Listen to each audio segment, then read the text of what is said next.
Game begin.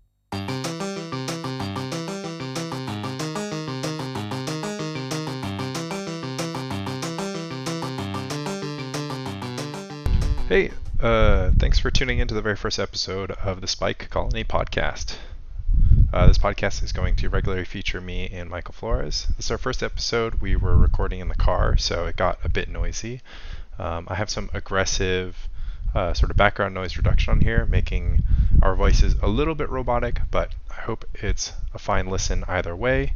The first two episodes will be out of the car, and after that will just be a regular high production value podcast. So thanks for tuning in, and here's Spy Colony number 1. Okay, welcome to the very first episode of a podcast that we have yet to name. I'm Lanny. I am here with the Lord of Premodern, Michael J. Flores, in the car with us, the Viscount of Premodern, Francisco Palchek, and young knight of Premodern, Etai Kurtzman. Say hi, everyone. Hi, everyone. Hello, what's up? So we're recording this in the car home from Lobstercon, the Premodern North American Championships. For those that don't know, the North American Premodern Championships was the biggest two-day Premodern tournament with 186 players on day one. The side event on day two was 58 players. The results of the car are astounding. My personal result was third in the main event. Michael J. Flores got second in the side event. Francisco Pawlusz got fifth through eighth in the side event. But the real star of the show is in the backseat, Etai Kurtzman, having basically never played Premodern, got second place in the main event. He was 19 years old. His finals opponent was Brian Selden, whose World Championship 1999 trophy is older than Etai himself. 1998, sorry, fact check. And just an incredible run. Just from a fact check standpoint, the 1999 world champion was a player by the name of Kai Buddha. I haven't heard of him. You might not have heard of him. Fair enough. Etai's the star of the show today, so let's just jump right into it. Tell us about your Friday or pre-Friday Etai Kurtz. Like Lenny said, I hadn't played really much of any Premodern before the event. I played a few practice games against Goblins and Parfait, and then I did our NYC meetup, which was 4 rounds, of which I got to play 3 because I got the bye. Lenny and I had a really good discussion on the car ride over about just thoughts on the format, things to name with Meddling Mage. I played Blue-White Stifle Knot at the event. Argent Knot, thank you very much. Okay. I call it Fran's deck. Fran's deck. So people are like, what did Etai play? And I say Fran's deck. Fran also played Fran's deck. Yeah. We had a conversation about the format, what to name with Meddling Mages, just general thoughts, flex slots. Wait, actually, I'm sorry to interrupt you for a second. On the subject of quote-unquote flex slots and on the subject of quote-unquote Fran's deck, would you consider a deck playing, I don't know, a top 8 deck, let's say, playing Enlightened Tutor? I'd be quote-unquote Fran's deck. No, Enlightened Tutor is the anti-Fran card. If there's Enlightened Tutor in the deck, it is in fact not Fran deck. Fran is also, of course, retconning history. In the very first version of the deck, he tried to contain 2 copies of Enlightened Tutor. He cut that down to 1, then he cut that down to 0, and then he changed his last name so that baby was never associated with him again. But we are, of course, referencing another Blue-White Stifle Knot player who had a great run into the top 8 with Enlightened Tutor in their deck, a decision which we don't agree with, and I do think that the scoreboard vindicates the Enlightened Tutor haters in the car. But honestly, I guess let's just get into this now, Etai. What are some of the cool, sort of intuitions and impulses that I had with regards to, how to approach the deck building, and what was our deck building conversation? Like you hinted at, our sort of biggest thing was 4 copies of Impulse in the main deck. I think most lists play 4 opt, 1 sleight of hand, and we were on 2 opt, 18 lands, 4 Impulse, and One sorts to plowshare. one sorts to plowshares. And sort of the conversation surrounding that was that Lanny at least tries to approach playing Stifle Knot like a sort of Splinter Twin style combo deck, where you're waiting, building resources, sculpting your hand, and then you have one big turn. And Impulse is much better than the 1-mana cantrips in decks like that, just because you get to dig deeper. You can pass with Counterspell, which is really good. Yeah, Etai, do you know what the definition of Xerox is? No. Mike, can you explain to Etai what Xerox is? So Xerox is referencing a deck called Turbo Xerox, Okay. Designed by? which was designed in 1997 by Pro Tour Hall of Famer Alan Comer. Mm-hmm. So Comer played a mono blue Xerox deck at the Southern California Regional Championship in 1997 that topped up on 17 lands, so 17 islands. Mm-hmm. But it had cards as expensive as Waterspout Djinn, which is a 4/4 creature for 4 mana flying, but it has the disadvantage of having to return a land to your hand, which is something that I think you were familiar with given your deck, right? The innovation of Xerox is that Comer figured out that for every 4 1 or 2 casting cost cantrips in your deck, he could cut a land, right? Yeah. So the same quote unquote like sort of blue control strategy that historically might have played 26 lands, he was able to get down to 17 land by jamming it full of specifically Portent, right? And so he did like the Portent Foreshadow thing, which was Foreshadow was like a worse version of Predict, but it happened to be legal in 1997. So you know, I don't think he had Brainstorm actually, because that wasn't good in his deck, but like Impulse for sure. He has just a ton of cantrips. The name Xerox has nothing to do with the cards in the deck itself. It's that they thought that the strategy would be so pervasive that everyone would copy it. Mm-hmm. So that's why it's called Turbo Xerox. Here we are 26 or so years later, and referencing exactly what Comer kind of innovated back in 1997. Whether you are an Impulse guy or a sleight of hand guy, Yeah. you are a disciple of Comer. Yeah, and so what I see fundamentally is the difference between a card like Impulse and a card like Sleight of Hand is that the principle of Xerox, right? What's the advantage of cutting a bunch of lands? You don't flood out in the late game, right? And I think that there's this idea that you use cantrips. People think about cantrips, especially a cantrip like Opt or Sleight of Hand that doesn't go that deep. Is like, let's say it increases your hand quality by like 2 or 3%, or 5%, or 10%, like whatever, X, right? Impulse looking at 4 cards, like from one card you get double X, right? So it costs double the mana and it gets you double the percentage increase value. But a deck like Stifle Knot, like the cards that you are digging for, they're not like Delver cards. They're not like a mix of like Counterspell, Force of Will, Lightning Bolt, Delver itself, where like making your hand marginally better is just like, good or bad. Like the cards you get off your Impulse or Sleight of Hand, it's like, I actually told Etai this analogy. It's like completing your straight, right? Mm-hmm. If you have a 4-card straight, it's not a hand. But if you get the 5th card, it's a hand. And in Stifle Knot's example, like that's Dreadnought, Activator, Cover Spell, Gush, or whatever. And so if you're missing one of those pieces, you have a 4-card straight. And that's why I thought the Impulse was better. I have a very strong conviction on that. Maybe Francisco can give his opposing opinion. So I would love that for a second, but I just want to take a time out for 1 second, which is, this is our first episode, etc., and we're making certain assumptions about our audience and everything. I actually think it might be worth talking about how the combo works before we go into all of these details. Okay, if you're not an Eternal Magic or Premodern player, there's a card printed in Mirage. It's called Phyrexian Dreadnought. It's a 1-mana 12/12 trample that says, when Phyrexian Dreadnought enters the battlefield, sacrifice it unless you sacrifice any number of creatures with total power 12 or greater.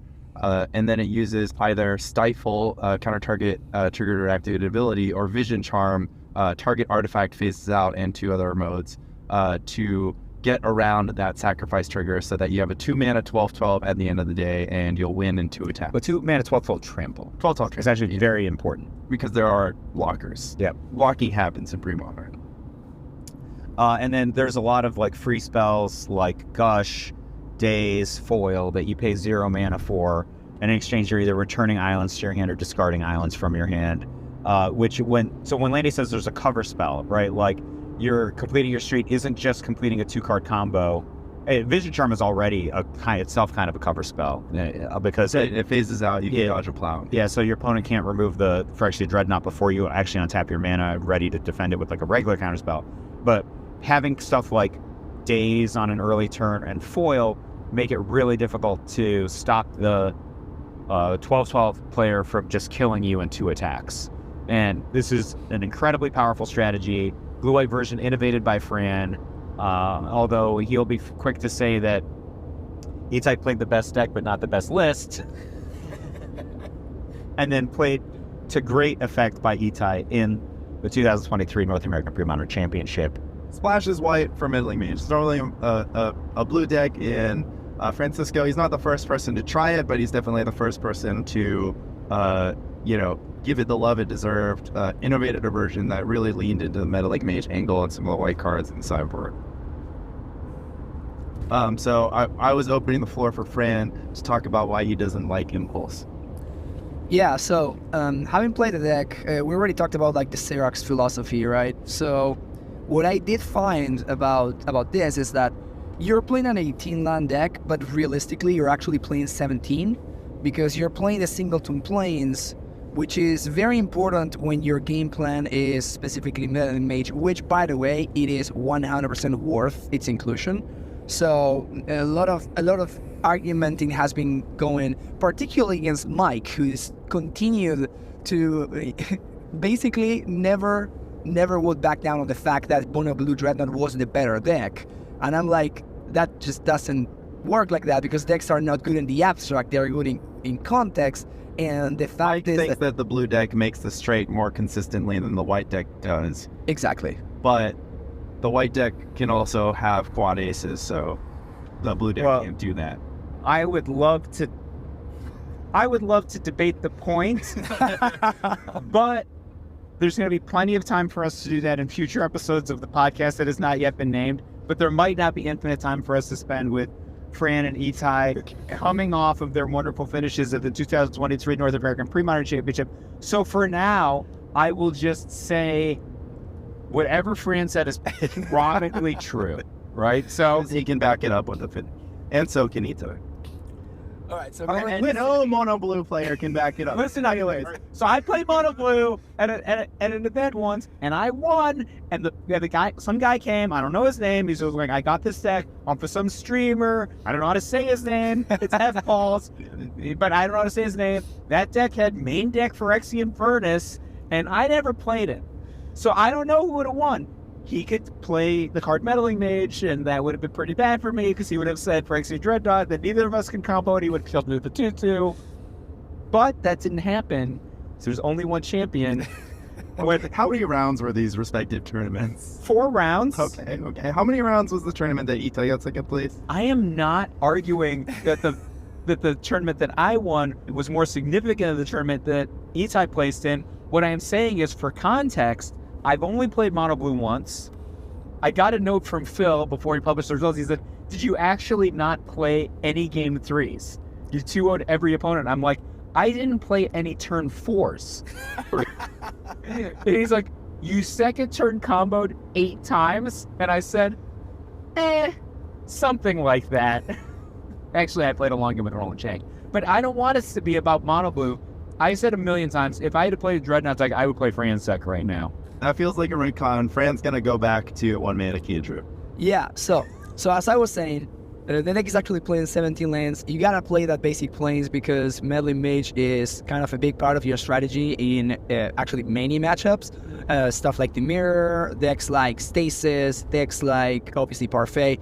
Against all of those matchups, the mono blue version needs to deal with basically every single card in your opponent's hand, while Meddling Mage presents both a threat and a clock that must be dealt with somehow, except they can't, because you're naming source to Fpawlusz, which is the card that you're the most worried about. So actually, I need to interrupt Fran for a second. I just want to say, Fran, just in the last 5 minutes, you've said something that's like so smart to me.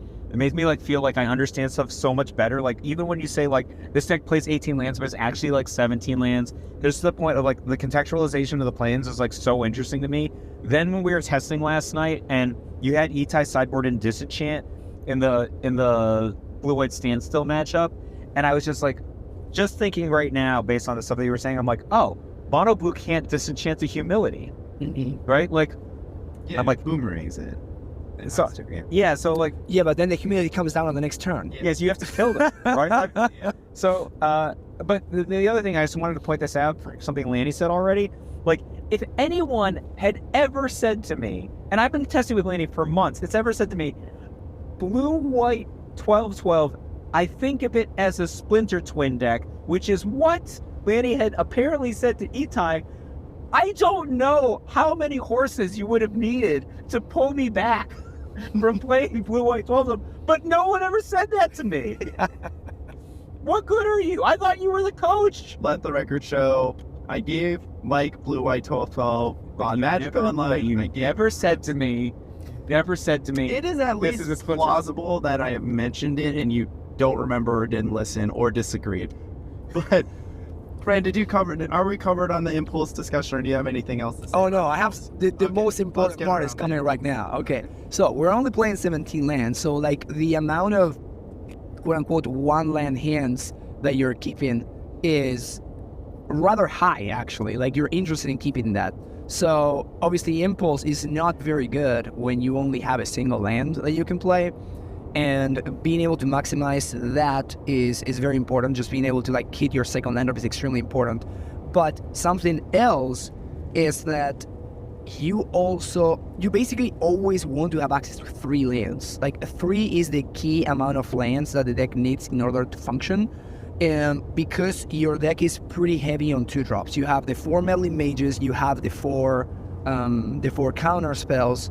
Obviously you have the daces, that those are not really 2-drops, but the issue that I have with impulse is that, let's say that I play a land on turn 1 and I pass. I obviously turn 2 I'm not gonna cast any cantrips, but let's say that I'm forced to actually counter my opponent first a survival on turn 2, or like a noke, or something that I really must deal with that I needs to get countered. That means that I'm spending my second turn using counterspell, right? So I can't impulse. Then I untap on turn 3, and I still haven't cast my impulse. Let's say that I need to hit that next land drop. Well, you can't, right? Because the only way that you have is to cast the impulse, which means that you're not going to be able to cast your counterspell, or to cast your meddling mage, or whatever it is that you need to do on your turn number 3. So what that means is that you are stuck passing the turn back without casting the impulse, and now you're giving your opponent you're just falling behind. Right? Like you're not able to progress your actual game plan.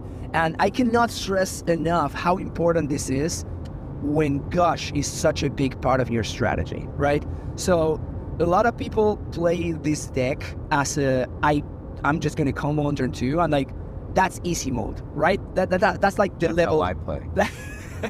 That's the level 0 way of playing. That's a lot of people up with don't get me wrong, like that's gonna work. And yesterday it was actually pretty fun. Like I didn't know what my opponent was playing, but it was game 1, and I was on the play. I played land. Turn 2, my opponent played specifically Yavimaya Coast, right? And then I untap, and I went for it without any backup at all. But Yavimaya Coast a basic mountain cannot cast anything that kills it. That is my point. Dreadnought, besides maybe summon. Basic Mountain and Yavimaya Coast are literally the only 2 lands that I would have done this against. Literally the only 2. Because they don't cast anything that I'm afraid of. Ever. Right? But what you're getting to is that most of the time you're not a turn 2 combo deck, and as a result you need to fill out your curve. This is actually the Mike Singleton argument, and I accept this angle, which you're saying like you can't impulse for your land drop, but you can opt for your land drop on turn 3 if you miss it. if you're light on lands, etc., etc. I had basically a fundamental of like, one, you described the turn of having impulse and counterspell in your hand as like a bad turn because you had to use the counterspell and thus you couldn't impulse. I described that turn as just like the thing that the blue deck wants to do every single turn of Magic is have either a counterspell or a card draw spell, and then use the one that makes the most sense that turn in order to, you know, progress your game plan. I do agree about the potential clunkiness if the opponent is just throwing out bangers every single turn and you can't just like counter everything. You need to like, you know, progress towards your plan. So it's super interesting, but I think we should ask, we could finish this up and then ask Etai, you know, either speaking broadly or on speaking topic of certain cards, like what his feeling and attitudes were through the tournament. But go ahead. So yeah, I just wanted to like counter that argument, and I agree with that if you're playing land still, when you're just jamming 26 lands. And like I'm talking about this in the context of specifically blue-white dreadnought. Like I'm not talking about this in the context of like blue or like any other decks. Like I agree about what you're saying with basically literally every other deck, but with this deck in particular, I think that just doesn't apply because it's so important for you to hit land around number 3. And it's actually so important for you, like you just don't have that many lands, as I was saying. So like, right, well, that is the problem. Like if you're playing like 20 lands, then I would be jamming 4 impulses without even thinking about it. Right. So that's actually where I think we agree on this axis basically, which is that I'm just kind of like, I don't want to opt, like on turn 3, I don't want to opt for a land because one, missing is a disaster, right? Like I don't want to main phase opt for a land. Like missing is just horrible. And then if that was how I viewed Op's role, like a large percentage of the time in my deck, I would change out Ops for a land. And I did kind of half measure that because we gave Etai 2 Ops in the list, so he could sort of Xerox it up. And I think, you know, I think we're in accord on that curve related topic. Fran, are you 4 opt, 4 sleight of hand, 4 portent? 4 portent, 4 opt, 1 sleight of hand. And I always say this, that there's actually counterspell number 4, source of pleasures number 2, and sleight of hand are like the 3 like flex slots that you could like change for whatever else you wanted. And this is what I went for in this specific event because I was expecting Sly and Goblins to be the most played decks by a significant margin. So I wanted access to the extra source of pleasures. If let's say the land tax were to be banned, maybe. We'll save this topic for later, but yes. Okay, let's maybe that would happen. So maybe I could see other decks like jump into the forefront at that point with like land tax not being able to prey on elves and things like that. And like source of pleasures is like okay against elves, but it's not great. Also, that would mean that less people would play meddling mage because like meddling mage is like the main problem card. The land tax decks are the decks against which I'm the most scared of meddling mage basically. So things would change is what I'm saying. So this deck was built the way it was for the metagame that I expected to see at Lobstercon, and I mean that's why I built it like that. But I could definitely see it changing. That's what I would. And we did build quite different sideboards, and so the Lanny, Etai list and Fran list has some divergences, but the core philosophy is functionally the same. So Etai, how did your tournament go? What were the kind of key matches? What did you learn about the deck as you were going? Because you were probably still learning the deck as you were going, and learning the format as you were going. So yeah, just tell us that story. Yeah, I mean, I was definitely learning the deck. I just want to say a couple things more about our conversation in the car that I think were really insightful. Something that sort of helped me see the Splinter Twin analogy is when you mentioned you can have these super good hands where you fight, because if you have 8 cards in hand and then you portent, you draw a card in your opponent's upkeep, you draw for turn, and then you gush, that's 11 cards that you're fighting with to your opponent's 7 most likely. 7 maximum. Seven Unless your opponent has an Urza's Wobble or Porton, Right. they cleaned up their 8th card. Right. So even though your answers may not be as clean as some of your opponent's answers to a dreadnought, like a null or swords or a seal of cleansing, you will have the card quantity to get there a lot of the time. And just about, I guess, opt versus impulse. Impulse felt really good all day. I think, like Lanny said, casting opt on turn 2 or on turn 3, hoping to hit a 3rd land drop feels really bad. And there are a lot of situations where I missed a 3rd land drop, but I had impulse plus counterspell, which felt a lot better. But then I actually asked you, when I handed you the deck for the very first time, because people don't know this part of the story, I messaged Etai on Facebook. I was like, you're coming to this tournament with us, right? And he's like, yeah, IDK. And then I told him when to register, and he's like, I registered. And I was like, what deck do you want to play? Like a few weeks later. And I just told him about a few pre-modern decks. And Etai was like, Goblin sounds sick. yeah, So we go to Mike's place to test with myself, Etai, and Patrick O'Halloran, noted hype man for the squad and the 3rd member of the famed Hot Dog State University. And I Etai's like, well, I actually want to try this blue deck. I want to try the Stifle Knot deck. And then I was like, Etai, would you like to try it with Impulse or Opt? And his answer was, yeah, I think Opt or Sleight of Hand is better. And I was like, use Zoomers in your 1-mana spells. Impulse rules. I'm smarter than everyone. But anyways, he his first reps with the deck, I just left 1 Impulse and I switched it to mostly Fran's list. But I was able to convince him on a car ride and start the tournament with 4. I actually don't want to like derail, because I want to actually listen to Etai's stories. I didn't hear the whole story of his tournament, but I actually want to say one thing about that playtest session, which was I was playing the Landstill side, blue-white Landstill, and Etai was playing the blue-white Dreadnought side, and Etai had gone for what Fran is calling the level 0 easy mode, right, where he goes basically 2nd turn combo, but he also had Daze backup, right? And I defeated him from the Landstill side, despite the fact that he had the super fast combo with the Daze backup, right? So my conclusion is, I'm so smart, my deck is so great. Haha, I'm right, Fran, shut up.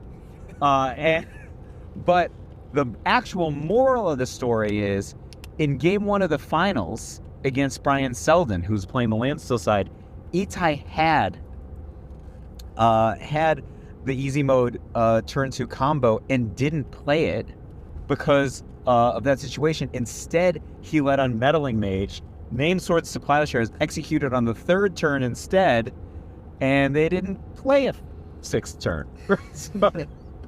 And so, like, I was like, this is, like, I literally went, like, crazy. Like, I watched this, and then when they're shoveling up, I found Lanny, and I'm like, oh my god, Etai made this play, like, you know, it was the opposite play from playtesting. Yeah, it's literally Uma Thurman, like, busting out the 5-finger, death maneuver of just, like, he learned it. He taught, like, he learned it. It came out of nowhere. It was amazing. Yeah, it's like Selden's sitting there, like, obviously trying to assemble Wrath of God, which is only spot, and Etai's sitting on a Daze, right? Like, if I didn't already have tears in my eyes, like, I would have had tears in my eyes. Yeah, we were all weeping. Yeah, it was like, so yeah, Etai round 1 or the first round, you remember? Yeah, actually, I wrote all of them in my notes app, so I can go through. It was crushing and taking notes. I was trying to take notes this tournament, and after round 4, I was so fatigued, I just, like, stopped. See, I didn't take any notes because then my report would be too accurate. So years later, I couldn't be called for, like, a Brazen Borrower versus Growth Spiral mistake, or... We can't explain that one now. My riz is simply that your notes aren't important after you get eliminated from the tournament. All right. So round 1, I played against Standstill. To me, it seemed like a more enchantment-based version. My opponent had Replenish and a lot of the Tides and Enlightened Tutor. So that's high Did control. they have the card Standstill in it? I believe so. Yes, it wasn't just the replenished deck. Yeah. Okay, I'm Yeah. sorry to keep derailing, but No, this is my favorite thing that happened in the pre-modern world. Sam Black goes on one of the podcasts, and it was probably Manos on All Things Considered. Shout out Brian Manolakis. Well, he told me this in person. Yeah, and he tells, and he's like telling the story to Mike. And so basically, Mano's like, so your deck, it's so good, it beats goblins, it beats elves, it beats parfait, it beats stuff. Is there anything? red. Is there anything in the meta that can possibly beat it? And Sam's answer is to invent a deck that doesn't exist yet, But nobody has ever attempted to play. And he's like, that would probably beat me. And he describes like, kind of like a blue-white control deck that has like a standstill replenish package, and like literally no one's considered this like seriously. So like all Seal of Cleansing, but you replenish back the Seal of Cleansing. It's like incredible. And it appears that Etai's round 1 opponent was on the Sam Black fictional deck with replenish and standstill. But that's kind of what me and Tom play. Yeah, but you guys have 1 replenish, 1 tide, and 3 standstills, and 1 to 2 enlightened tutors. Yeah, it's not the same as Sam Black's fictional. Yeah, but Sam literally said to me, he said, well, what if you were trying to just beat me? I'm obviously taking notes for a future trip to Misty, like, oh, I got to beat Sam. I'm like, I'd probably play a blue-white deck, right? And he's like, no, you have to play all Seal of Cleansing, and then you have to replenish the Seal of Cleansings back, and I don't think I could win then. But anyway, Etai played against the fictional Sam Black deck. All right. Yeah. So we played a super long game 1. Maybe not super long. 17, 18 minutes. But I lost that one. Just to, I believe it was replenish getting back tide and seal to get rid of all my lands. And then game 2 we played a super long one. I was pretty behind, and then this was the round where our super sick sideboard deck came up. On one of the very late in the game, I played a turn where I fought over a Stifle Knot. My opponent had a bunch of answers, and then I cast Brain Freeze, parting my opponent with, I believe it was 6 copies, leaving them with only 2 cards in their deck. So, yeah, I guess They don't have Opalescence, correct? correct. Yeah, so they couldn't just be like, well, then I'll replenish and kill you. You aced them with that Brain Freeze. Yeah. Opponent goes to their sideboard and is like, shady status Brain Freeze. What am I supposed to do about that? Nothing you can do. Yeah. And I guess an even crazier part of this game is that on turn 3, I had cast a Flash of Insight for X = 1, trying to find a land drop. And the way I set up the Brain Freeze play is I cast it exiling 18 loot cards from my graveyard when there were 22, 21 or so cards in my deck. So I got to leave a bunch of cheap spells towards the top of my deck, impulse through the rest of the cards. Oh, geez. You grabbed the Brain Freeze and then you stacked the deck per the text of Flash of Insight, is what you're telling me. Yeah. Oh my god. I would have never What a occurred to card. me to do the thing that the card said you can do. Yeah. Right? Look, my god, I'm Brain Freeze. You would have just shuffled, Mike. Yeah, probably. It's like what Impulse says, right? Yeah, right. Yeah, I did go up to Fran after. I was like, because the card just says put them on the bottom. It doesn't say in any order. Yeah. I was like, did I cheat? Did I put them in, was I allowed to put them in any order? And he assured me that I could. But yeah, so going into game 3, we had 3 minutes left on the clock. So I decided to board in my dazes because I figured the only game I can win is a very quick game. You And see how smart this guy is? This is round 1.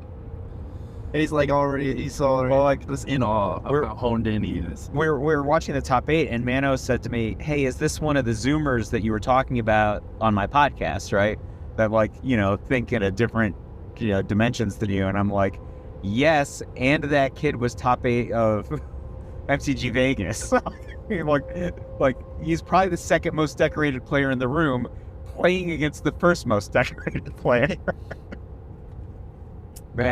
so yeah, and quite frankly, in game 3, I drew the nut draw. I'm pretty sure I had turn 2 dreadnought with Gush double foil backup. Yeah, that's a straight flush. Yeah. Or straight gush. Straight gush. We don't. Yeah. So yeah, finished with 7 seconds on the clock or whatever it was. You didn't go to turns? Did not go to turns. You would have got him in turns. Well, certainly wouldn't have gotten Etai. Yeah, that's true. So yeah, First unintentional draw dodged. more to come. So round 2 was against Enchantress. I had never played the deck before. I didn't really know what it ran. I remember Lanny telling me in the car that I couldn't beat Sterling Grove plus Solitary Confinement. So I think the one Meddling Mage I cast during that match, I named Solitary Confinement, even though it probably should have been a Seal of Cleansing. Also true, but Yeah. how did you remember? The background here is we had to get Etai up to speed on the format in 4 hours, so I had Patrick pull up on his phone. Jared Doucette's very helpful, just big shout out to Jared Doucette for 100 reasons, but very helpful metagame breakdown. We just went down the list. When we got to Enchantress, I was like, you're probably not going to play against this deck, but you know about like Enchantress decks in contemporary Magic. It functions very similarly. Except for it's got crazy cards like Elfin Grass and Solitary and like, Obsolescence to Wave and so. Etai, was it the same Enchantress player I played in the last round? I believe so. Yeah. Yeah. So I was very intimidated because this guy rolled up with a wooden deck box for his 2 non-spin down D20s to keep track of life, a Nebuchadnezzar playmat, and sort of tattered intra-deck deck box wrapped with a rubber band. So I thought I was lost from the start. But yeah, I just, as I recall, sort of did the knot thing. Some games are just easy. Easy and thus not memorable. Easy and thus. But yeah, so that was round 2. Round 3, I played against Replenish. Sort of squee, discard, careful study, frantic search combo deck. They got Squee. Yeah, Shout out Michael Flores. shout out Lanny. Which I did not know was a deck. That's literally the deck I made 3rd with last year. Yeah. So if you're listening to this thinking like, oh, Etai then matched up into Replenish and has played against Replenish cards, it sounds like he played against a lot of Replenish cards. And you'd be like, oh, well, Etai and Mike are friends, so Etai probably knows all about Mike's deck. Etai knew nothing about Mike's deck. He didn't know the text of Opalescence, and he read it in front of him and just simply misinterpreted it. But well, I'm sure Yeah, I'll get there. Yeah. But yeah,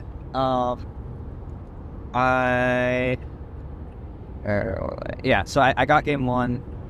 I don't remember it being super long game, just sort of. Actually, that one was pretty long. I think he had sort of a squeak going, but I was just letting him intuition on my turn and then countering what he got. And he had, I think, around 6 mana in play, so he couldn't double spell most of his turns. So I just sort of got to sit with my meddling mages. He didn't have a soul land. He did, but still only had 6 mana. mana. Oh, no. Yeah. A lot of 4 mana cards in deck. Yeah. Game 2 was a super long one. I think by the end of the game, my opponent had cast 4 Swords to Plowshares and 3 Replenish. None of which, or one of the Replenishes actually did resolve.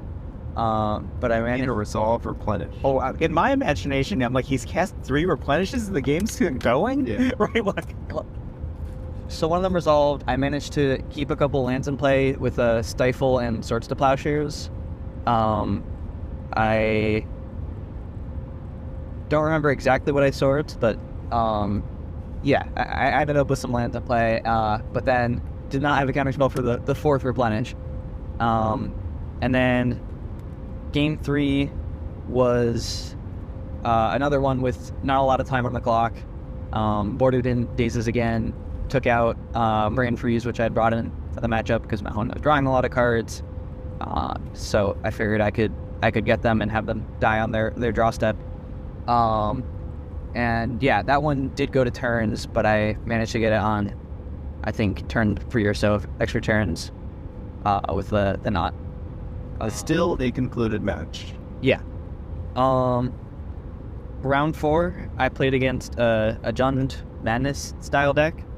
It had In the 3-0 team. yeah, Yeah, it was a sick deck. The He had- mongrel infestation deck. yeah. Yeah, that deck's good. Infestation, survival of the Etai, fittest. was that the first time you saw a Dargaz's Caldera, or do you play that in Command? I don't even know what that card is. Excuse me?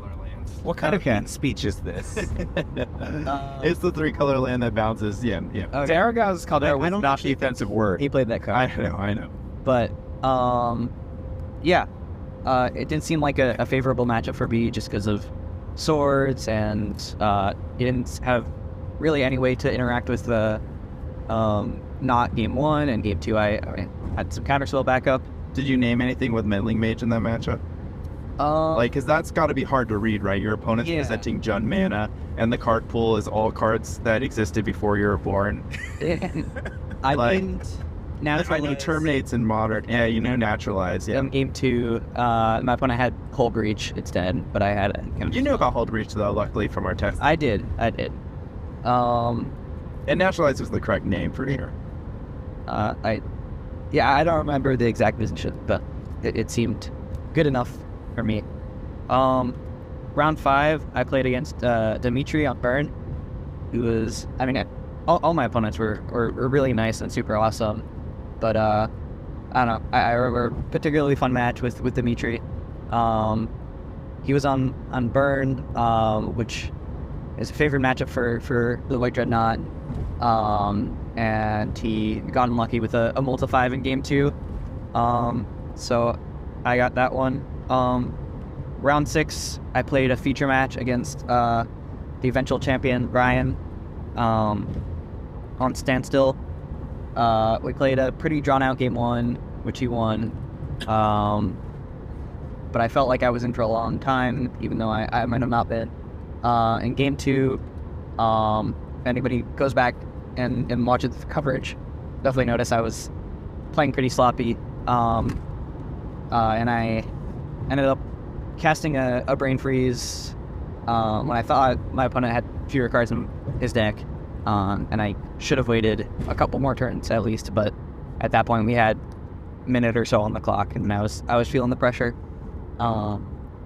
and that would have been to play for a draw, so I lost the match 0-2. Brian Selden had plot armor in this tournament, so there was no way Etai was going to figure out a lethal Brain Freeze. So I played Brian Selden first round of the tournament. He defeated me.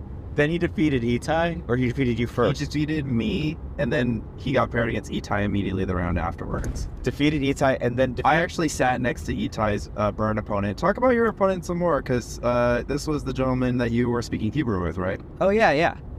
So he recognized that my name was a Hebrew name and asked if I spoke Hebrew, and we had a fun chat trying to say magic terms in Hebrew, which neither of us knew. But yeah, it was a good time. Yeah, he sat down. I'm sitting across from Brian. He's sitting across from Etai. And he was like, "Oh, great, I dodged Lanny because I'm playing Parfait and he's playing Burn." And then Brian's like, "But is this not also a bad matchup?" And it was like, after I think an island was in play, and he was like, "Yes." Dimitri definitely knew what I was playing. We were near each other for a couple of rounds. Yeah, life at the top tables. Yeah. I wouldn't know about that. But yeah, super pleasant opponent. It was a great match. So yeah, Brian Selden. I want to talk about Brian Selden too. So For sure.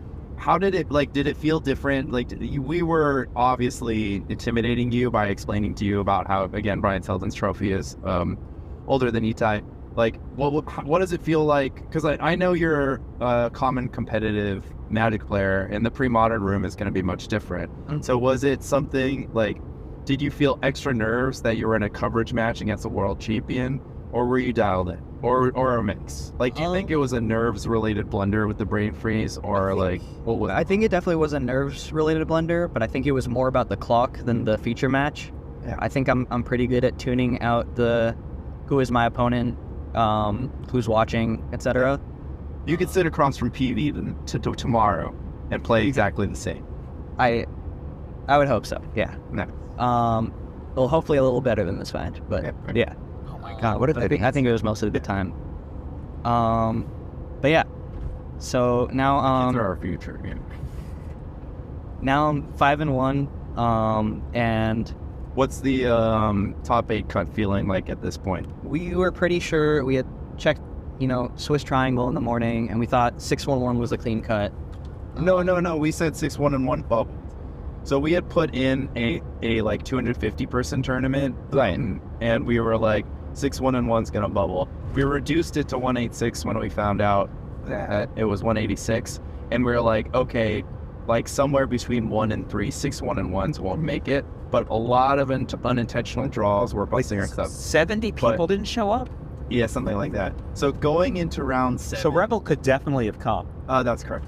Well, yeah, I mean, literally anybody. I mean, I don't know. We'll have to talk to DFB or Jared about what a no-show policy looks like for next year if we can get our last in. Tons of people would have wanted to come. Yeah, Brad Nelson. Huh. Anyways, going into round 7, Etai and I are both 5-1, and we both think that we have win-ins because we have 60% plus breakers, and it looks like only 1 or 2 6-1-1s will bubble out. So, tell us about that match. Yeah. So I got paired. I did not know what my opponent was playing beforehand. Turns out he was on blue-red Stifle Knot, which I did not know was a deck before that match. Yeah, I had not told Etai about blue-red Stifle Knot because I haven't seen it in months. Yeah. Christian played it in the PSS. Yeah, that was how long was that ago? Would you qualify that as months or? Oh, certainly months. It was last year. Yes.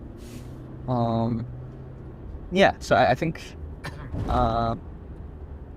it was game 1 was sort of interesting. I like got an early knockdown, but it kept on getting iced by Fire Ice. Ice. So Mike's nickname in the PSS. so I couldn't kill for a few turns, but eventually he ran out of resources. And game 2, I remember him getting a little mana screwed. Tell us about your sideboarding against a completely unknown deck. I don't remember exactly how I sideboarded. Did you keep meddling mages against the deck that has Fire Ice? I did keep in meddling mage. Do you think that's right? I do not. Okay. And Doesn't he also have Grim Lava? Grim Lavamancer and Lightning Bolt yeah. and Fling. Well, yeah. Yeah. Not that Fling is relevant. Sorry. I also did not know Fling. Wait, did he fling you? Okay, keep telling the story. I didn't know Fling was in his deck in game 1. Did you know Fling was a card? You knew Fling was a card. I knew Fling was a card. I don't know that I could have told you with certainty that it was legal in this format, but I didn't know it existed. But yeah, in game 2, he discarded it to something. I don't remember. It might have been a foil. It might have been just a hand size. Like, oh, that's cool. But yeah, that was another, sort of interesting game 1, and as I recall, a pretty straightforward game 2. Here's my phone with the notes. So at this point, I thought that was a win, and then I sort of did a little fist bump when I won, and then I picked you up, I think. Well, my round concluded much later, but eventually I picked you up. Yeah, I think that was after round 8. Oh, okay. This was round 7. Is that because yeah, Is that Etai is because- very light, so Etai is small and you're like a burly aerial silks competitor? I am like a skinny man with like strangely broad shoulders from aerial silks, and Etai does not weigh anything. I have watched your aerial silks videos and you were flinging Ryan around like Yeah, Etai lives weighs less than my wife, which is don't tell my wife I said that because my wife is actually the lightest person on the planet. other than Etai. It's second one. Anyways, okay, so never mind. We fist bump, or you fist bump, and you're hyped because you think that you're in, Yeah. and then Then the standings get posted, yeah. and then we still think we're in. We still think- because Swiss rounds are paired from top to bottom. Yeah. But of course, there can't be repairs, and sometimes the no repairs rule makes it very awkward. And so you got paired with somebody who can't draw. I got paired down with somebody who can't draw. You're playing a win and in. What was your win and in match? Yeah. So I played against Replenish again. Jesus. And so you've played against Replenish cards 2 rounds now. Yeah. What is your did you feel like you were getting away with winning a bad matchup against that deck, or were you dialed in where you're like, I got this? The next time somebody plays a Parallax Wave, I'm just gonna start signing the slip. Definitely not the latter. It still felt like a tough matchup, but definitely more, definitely easier than the standstill matchup. Like, they're similar in that they're just mid-rangey draw decks, with, certain cards I have to counterspell. So after all this, do you think Replenish is a draw deck and not a combo deck? I'm not even saying one or the other, but I just find it interesting that that's your read. Yeah, I don't know exactly how to describe it, but like they do a lot of sculpting with what's the enchantment that bounces, and then attunement and frantic search, and there's the 1 blue, draw 2, discard 2. Careful study. Faithless Looting's granddad. Can I interject for a second as a Replenish? At one time, master, the most decorated Replenish player in Premodern. Actually, likely still. So things considered. I think it, like, you would once countered an argument of mine as a criticism and saying, I just didn't want Prison to be good in Premodern. Yeah. You said you just don't want Prison to be good. I think that Replenish is a Prison deck, right? Well, like it seeks to. That's a hot take. Why? I mean, like, it seeks to just make it so the opponent can't play. Well, okay. When it makes the opponent not play, it also has 12 power. Sure. So it similarly makes the opponent not play. Or 4 power. Dreadnought does. Well, minimum 8. No. Well, okay. Yeah, sure. Okay. This is a non sequitur. Mike. Yeah, what? Prison decks contain, like, Sphere of Resistance, like Modi, Othi, Okay, all right, blow up all your lands, same thing. Right, but it's like, I think it's interesting to take an angle, but like, when I had a discussion with Rich Shea, and Rich Shea, of course, Parfait Master, for those who don't know, and Parfait is a prison deck, for those who don't know, or sometimes call it a control deck because, non-believers keep on putting islands in it for some reason. Rich Shea, a lot of people, I talked to him at the tournament, a lot of people ask him, do you even have fun when you play the deck? And like, if you haven't met Rich Shea, like, this would be a fair question, but after meeting and talking to Rich Shea, like, this man is so happy playing the deck. And he's like, of course, I share this belief with him. He's like, I'm building the prison. So in Mike's analogy, casting Replenish is kind of just like airdropping the 3D printed manufactured in China prison, like, around your opponent. It's like in the new Zelda, like when you like take out your box of like lasers and knives and you just drop it on your enemy and they're dead. So they're in a prison, but like for like 3 seconds before they die in a blazing salvo. No. I will not accept this, okay? Because I in the new Zelda, but yeah. I am like, if I have a fault as a Replenish player, it's that I'm not bloodthirsty enough, right? I am very like, people are like, why do you keep that hand? Because I'm like, I had a careful study squee, right? Like, I am so happy to just like cast a spell. Like, I'm so happy to just cast a Parallax Sight on turn 4 or turn 3 and see if it resolves, right? I will slowly, incrementally build my spot because, like, my experience of playing the deck is like, I'm testing my opponent, seeing what can resolve, right? If something resolves, I'm going to use it to build an advantage. I think very much like what Rich is saying is like, I'm building the prison, right?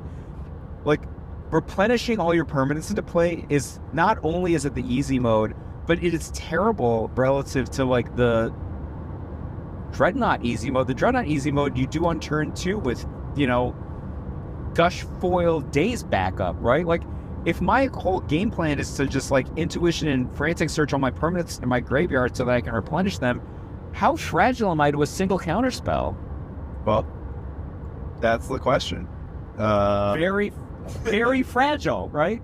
So my way of playing it is to like kind of like chain, see when I put a hole in your armor. I mean, if I resolve a Parallax Sight against a blue deck, I'm gonna win, right? Yeah. But but like it's a lot of time you're getting there. And Although Etai defeated Resolve Parallax Tide a few times, didn't you? Yeah. Parallax Tide is the blue one, Etai. Yes. Yep. It's wave and tide. It's very confusing. Yeah, we remain confused. Even the boomers remain confused. I don't.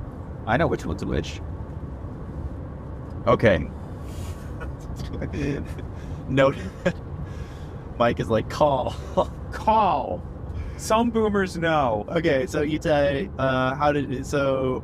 what was my first question? Is like, it feels like before I derailed with You were asking him if it's a quote unquote a draw deck. Yeah, is it, or no? I'm saying is it a good or bad matchup? Like, how are you? Were you feeling confident when your opponent's like fled his strand? I was. Yeah, I thought at first that he was on standstill, which put the fear in me a little bit. But I definitely got more confident when I realized it was punish. So that sort of gives an inclination. It's just like, it feels a lot clunkier and doesn't interact with me as well. Yeah. Yeah. You like 4-man swings. Yeah. If you have dazed. Yeah. Or a 2-minute kill combo. Yeah. So how'd the match go? This one I don't remember many details of. I have it here that I won game 1, lost game 2, won game 3. I remember feeling pretty far ahead in game 3, but then my opponent sort of mounting a bit of a comeback. But then I was able to close it out. And yeah.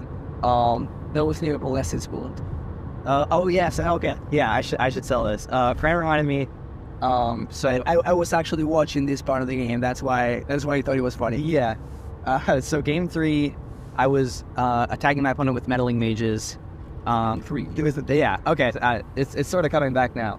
I didn't actually cast a dreadnought this game. I drew 3 meddling mages, which I believe were on Swords to Plowshares, Seal of Cleansing, and Parallax Wave. And my opponent, clearly had some of those spells in hand. Wasn't casting a ton. So your plan with those 3 mages is to counter replenish, but otherwise you're covered. Yeah. Rather than aiming replenish. Yeah. I can't remember. The third one was either replenish or seal. Okay. I can't recall. Actually, I think it was replenish, because I was thinking these meddling mages are going to win the game without the knot. Right. So they can have as many Seal of Cleansing as they want. They're getting beat by 2/2s. Yeah. Put Exalted Angel on the sideboard of your replenish deck. So yeah, my opponent cast Opalescence in the later stages of the game, and I thought it made itself a 4/4. And I was like, I should double check. So I read it, and I read it as each global enchantment is a creature with power toughness equal to its mana value. And I was like, okay. So I was fighting over them. I think I want to cast 2. And after the match, Fran pointed out to me that it does say other. And that he fought over the first one, and I'm like sitting in the back. I'm like, that's weird. Okay. And then the second one resolves, and he stops attacking with the melee mages. There's no other enchantments in play. And I'm like, oh no. So I went to David, I think, when I went to, but I went to this. I'm like, I think he doesn't know. And then I come back, and the second opponent resolves, and he stops attacking with melee mage, and I go back and I say, he doesn't know. Yeah. This is an interesting one. Did your opponent put the soul opalescence in the middle of their battlefield, or off to the top, left or right or side? Were there any cues to you that it was a creature or not? They played it totally recently. Yeah. They don't. No, I don't think they. Yeah. I'm just wondering if because I would have just. I'm playing a deck with no creatures, so I put my permanents. In the middle. And so were they. I just put my permanents in play in the order that I drew them. Yeah. We'll talk about your style in our day 2 coverage. But yeah. So despite not being able to read, I managed to close it out. We can call it nerves, but I call it plot armor. Plot armor. Yeah. That's a good one too. Etai can make mistakes and not lose. It's impressive stuff. He did it to me. He made no mistakes in our semifinals match. He was saving out with the no making mistakes for the match against Lanny, which was a great move. Yeah. And so was his deck. as far as the mistakes are. Anyways, so you won. Quick, I just want to wait. So that's Etai's round 8 Swiss Correct. match. Yeah. So to round 8 to get 7-1 and be the First seed. top seed. That's correct, because Brian Selden and Peter Smits drew into the final. I don't think it was 602. Peter Smits. I think it was Both Smiths made top 8, right? No, so it was the person in 8th Top place. Because it was my opponent. I'm sorry, I'm blanking on his name. Oh, right, because I was 5th seed and Smits was 4th seed. Well, no, that might make sense. I don't know. All right. I'll pull up the actual standings, but the point is, 1st seed overall in your first, like, one, like, I picked you up at this point, like, Yeah. spun you around in circles, even though I was extremely fatigued from my 0-0-1 unintentional draw, 55-minute parfait mirror. Parfait versus Yeah, Sam Black. partnership, the Rich v. Sam mirror. We're like, you're ready to win this now, yeah? Yeah, I think, I don't know. I felt the nerves sort of coming on towards the end of the tournament, and I'm like, I'm actually doing pretty well, and making a deep run, but I'm not playing super great, and definitely, I think, worse than I started off playing. Right, you felt like this double thing of like, because in the, well, actually, let's go ahead and re-background the MTG Vegas situation. So what's the format of MTG Vegas? How many players, and what did you run? Like, you know, like, how many players was it? Yeah, Elliot. It's basically a Grand Prix. it was, Yeah. I remember it being 1,000. in the high 900s. Okay. So, And you made top 8. For those who don't know, this is Midnight Months, right? Sealed. No, Crimson Vow. Crimson Vow. First sealed. Crimson Vow major. Okay, so Crimson Vow Sealed is notoriously bomb-heavy format. So in that time, did you feel like you were just like getting lucky running hot, or did you feel like you were dialed in the zone, like bound to top 8? I definitely thought I was playing pretty well. Oh yeah. So you know. so you played out of your mind into top 8 the last time you were in like a high pressure end of the tournament situation. Yeah. So by comparison, you're here, you don't even know what the cards on the table do, and you're like, I'm also in the top 8. Yeah. First seed. First seed. Actually, Etai, I've never asked you this, but so you beat Roman late in that tournament, right? Yeah. Of the base tournament. That was Roman Fusco, friend Round of the 9, podcast. Friend. You may have heard of him. I don't know. He's my son, Etai's dad. So I was Etai's dad for this so event. apparently he's both his dad and dance partner. So Etai, like in that tournament, MTG Vegas, you know, I texted my friend Covert Go Blue, who's, you know, the big famous YouTube streamer. Like us famous friends. And I was just like, you know, I think my friend's doing pretty well on this or whatever. And so Covert Go Blue was just like, had basically like adopted Roman for this event. It was like Uncle Blue. feeding him snacks, like, I don't know, like probably buying him massages, whatever you do in Vegas, right? Like, you know, just, he's like, don't worry, I got The your massages are free if you lose enough at the table. Yeah, so he's like, you know, Roman wasn't losing, right? So Yeah. other than the Etai, actually, let's be clear, right? He only lost to Etai going to the top 8. So he's like, no, I got your friend covered. And he's, and, you know, later, Roman told me, oh yeah, he's like feeding me snacks.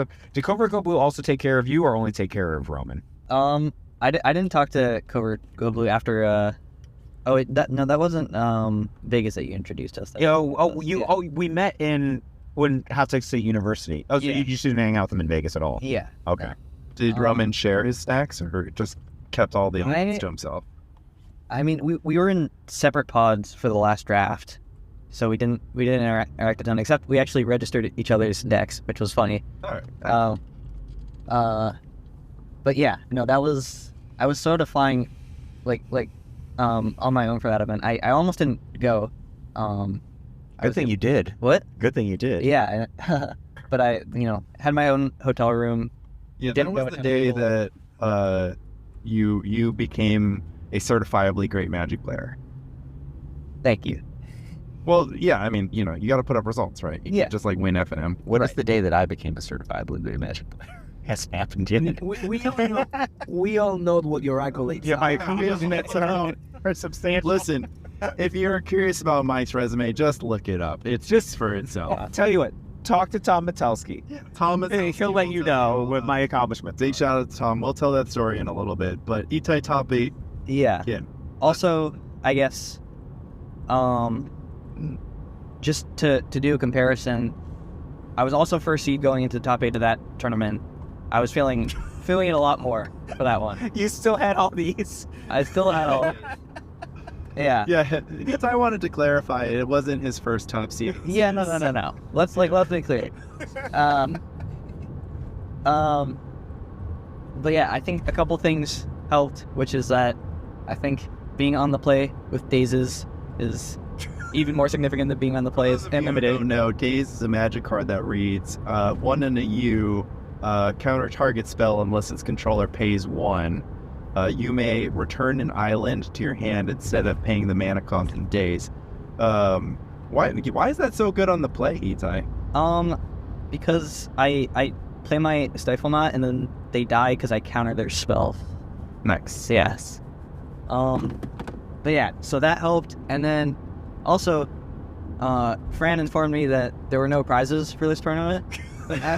You didn't know up until this I did not know. Sorry about that. You're like, oh man, I'm in the mix for like like something really big, 200 player tournament. It's like gotta at least be a 5K. Yeah, It's like for sure. not a trophy over there. That's nice. and Trophy so- and painting. Pause for a second. There's a substantial entry fee and et cetera for Lobstercon, but it's a charity tournament. Yeah. So all of the proceeds after they pay for the rental of the hall and everything go to charity. So it's not like they're just, Yeah, there's no rake. Jared, you said isn't over there like, like just in a fluffy chair and a robe, just like it played Premodern to fill my bank account. I can't believe the amount of work that Jared, and Bart put together. It's such an amazing thing, and he's just like literally sitting there doing raffles. The community really comes together, and this is what keeps the vibes immaculate. Because I hope you noticed, Etai, that none of your opponents were sweating like crazy stuff, missed triggers like sequencing, communication, Absolutely. angle shoots, Yeah. or just like the greetings and just like that kind of stuff. There's just no like I'm gonna crush you vibe, even though since we go to the school of Michael Flores, in our brains we're like, hey, how you doing, where you from? I'm gonna crush you. But yeah, there are I'm gonna crush you vibes, and there are explicit I'm gonna crush you vibes from me. well, I describe it. I mean, look, once my 7 cards are dealt, like the where you from talk is over, but up until that moment, mate, you're about to play your winning and you're probably, I watched you play your finals match and you're making jokes in the finals, but that's probably because you were informed that there's no prize money. Yeah. To clarify, totally fine that there was no prize money. I think it was an awesome tournament, and I'm so glad it was for charity. But I think that helped the nerves. Yeah, you just went from like 1,000 to 0. Yeah. You're like, I guess if I win, my homies will buy me lunch, and also they're gonna buy me lunch anyways. So, and I did buy Etai a lot of food this weekend, but he's a college kid; he can't afford anything. Thank you, Lanny, for feeding me. Yeah, and he's also he's like a computer science major. He hasn't even started, he hasn't even dropped out of college to start a startup yet. So he truly doesn't have any money. So yeah, I guess top eight discussion time. Yep. First round of the top 8. First round of the top 8. So I got paired against Blue Red Nottingham, different player.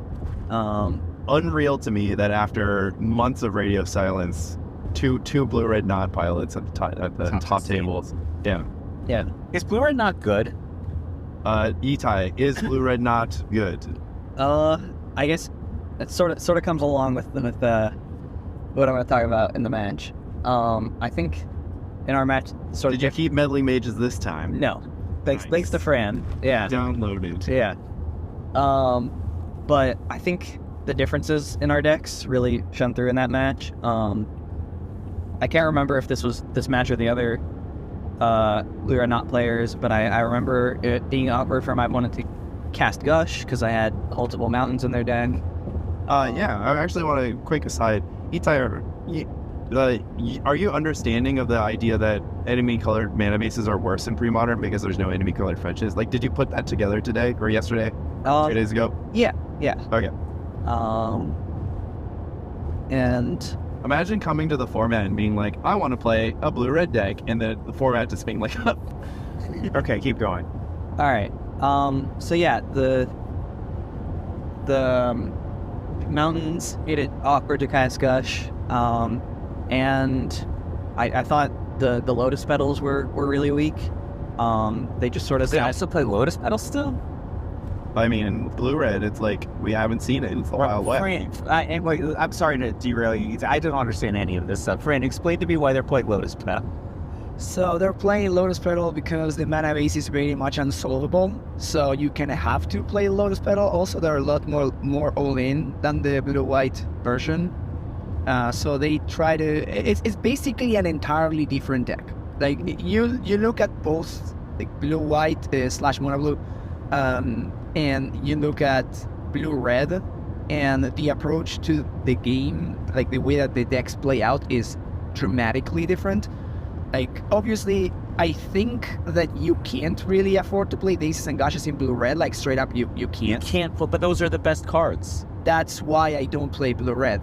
Maybe, do you remember the name of, do we remember the name of this individual? I do not. Well, we can look it up then. They sound like a perfect future podcast guest. Yeah, because I'm not saying the deck's bad, or I don't know if it's good or not, but Like, no one's really played good, it in. needed.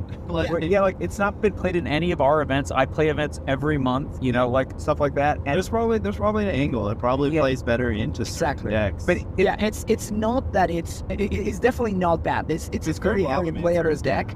It's just an entirely different deck. Right. it seems to me like if you want to describe blue-white as like a Splinter Twin deck, this is like a combo deck, right? They're like flinging their dreadnought. They're like, Lotus Petal. is there any combo? Okay, that makes a lot of sense. Is there any combo / burn deck that exists? Because that's what this is. Draco Blast. Oh yeah, Draco Yeah, Blast. so this is basically Draco Blast.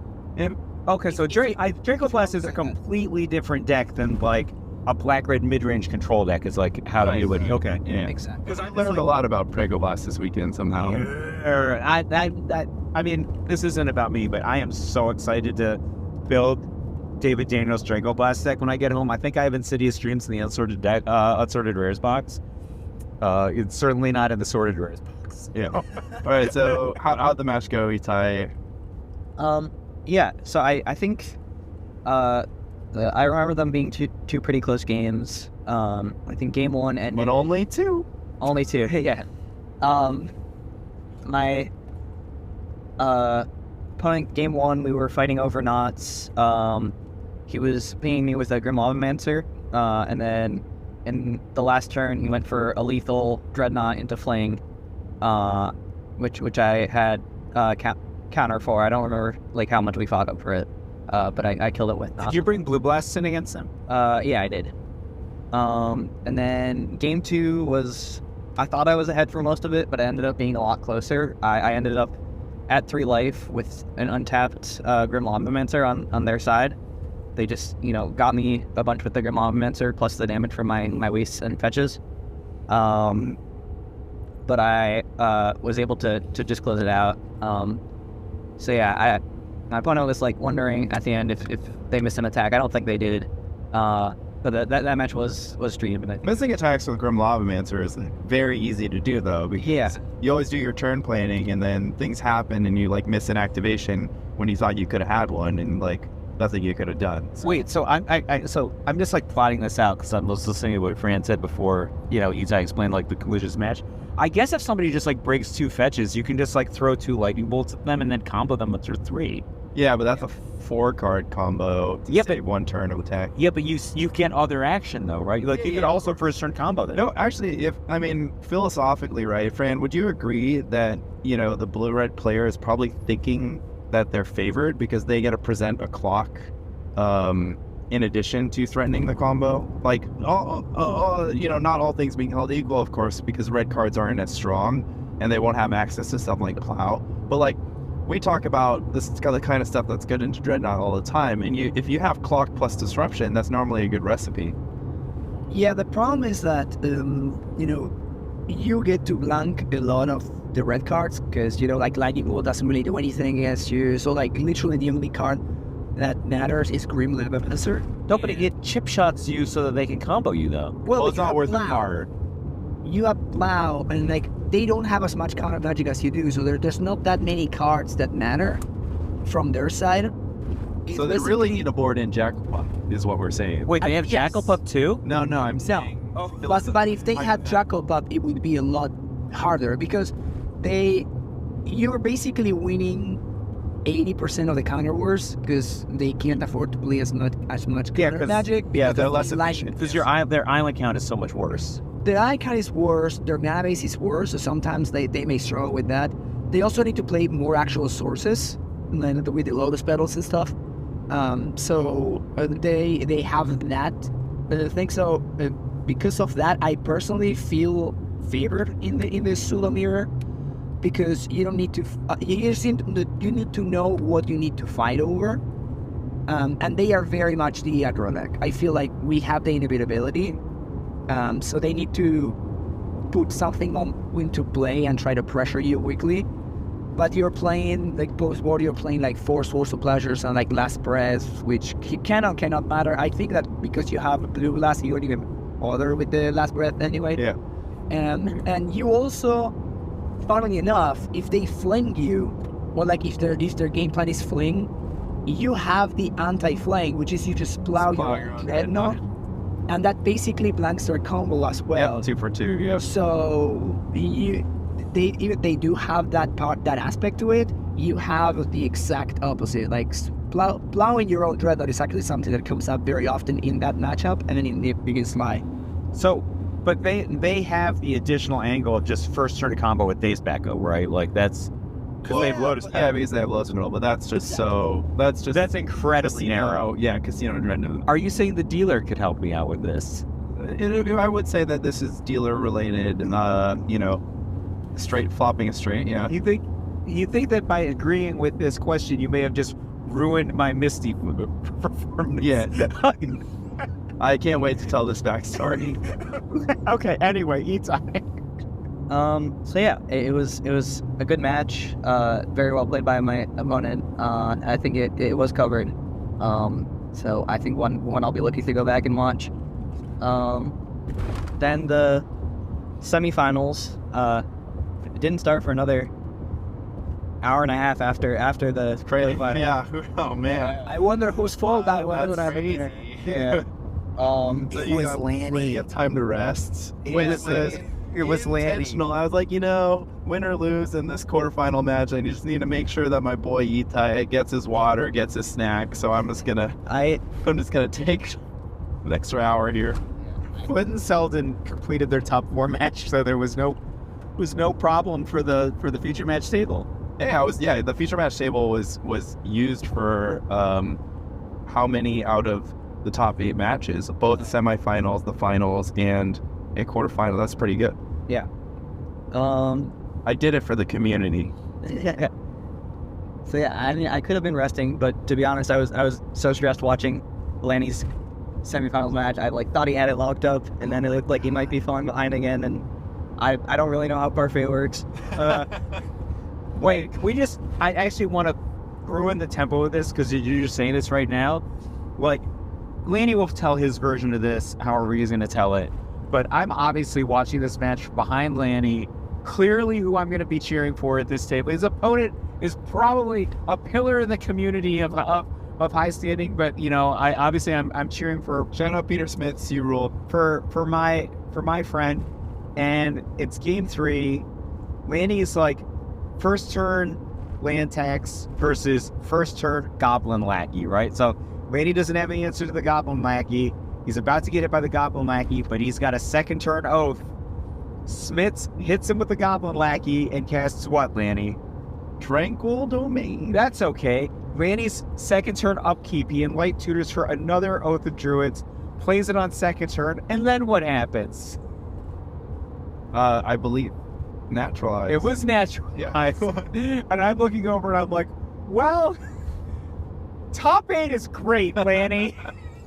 So at this point in the game, the opponent has taken 2 turns, which included destroying 4 cards, 2 oaths, a land tax, and hitting him with Goblin Lackey twice. So then Lanny manages to get another Oath of Druids before completely losing the game, flips over well in excess of 20 cards. And no Gaia's Blessings. No Gaia's Blessings. The Shard Phoenix. I look at his graveyard. His graveyard is Fire Ice, Engineered Plague, the 1 Ivory Tower, and the 1 Zurin Orb. So my life total is no longer going to ever increase unless those cards get for the next 45 minutes. For the next 45 minutes. Again, Lanny has been hit repeatedly by a Goblin Lackey. There's a ton of goblins at play, but he has an oath. But he's of course forced to use the Shard Phoenix, right? So he just doesn't die to the battlefield. And then Smits plays a Tormod's Crypt, which basically means none of them, literally, Engineered Plague, Zurin Orb, Ivory Tower, gone. One of 2 copies of Engineered Plague. At least I had the second hanging around. And I was just like, Mano was watching, and he said, I would have given up at 3 different points of this game. Lanny Huang went to the top 4 to fight Etai. It was insane. That game, like, he slowly built back. Like, you and Peter were just 0 cards, right? Like, yeah, we were both 0 cards. Yeah, smacking the top of the deck, like needing something. But I had an Oath of Druids in play. Yeah, so he can't advance, right? So, and it's not like the dealer was gifting either of you. Yeah. Right? Like, the dealer's just like, here's nothing, here's nothing, here's nothing. But the problem is, at any point, if Smits draws a Tranquil Domain, like, there's a huge swing on the battlefield. Yeah. That's going to allow him to rebuild his attack. My permanents are Oath, Engineered Plague, Circle of Protection, right? Of which there's 1. Yeah. And again, oh my God. And it was very tense. And Etai was, I asked him about nerves, and Etai was like, I was more nervous watching you than... But Manalakos was literally, I would have given up at 3 different points in this game. Anyway, sorry, Etai. That was good. Crazy. Yeah, that was... Etai, I didn't understand any of it, but... No. Yeah. He felt it. I felt it. There were a lot of singletons that got Tormod scripted. How about that? Yeah. So yeah, semifinals match against Lanny. Game 1, I think we both kept 7, right?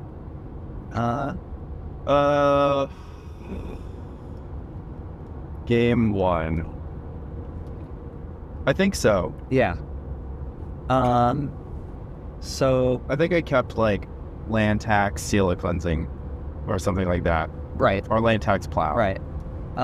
So this game I went turn 2 dreadnought and vision charm, which for those who don't know is usually better than stifle on turn 2, because you get to untap before your opponent has a chance to interact with the dreadnought. Well, at least against white removal decks, right? Right.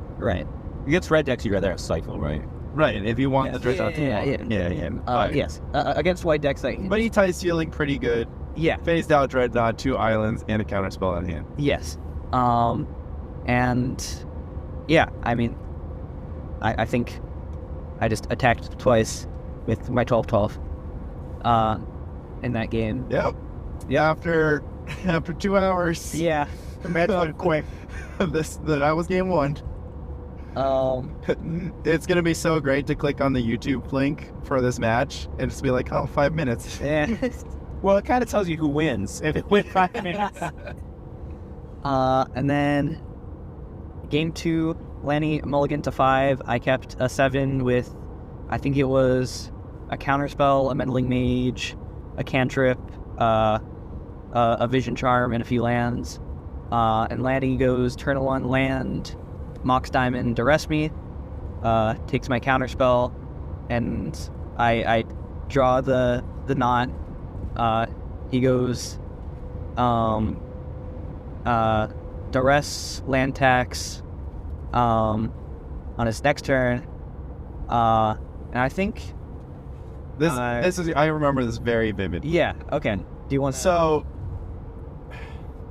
on the land tag side of the table, Etai has the hand he described in one unknown. So he has Vision Charm, and he drew a card for turn, and I have Duress.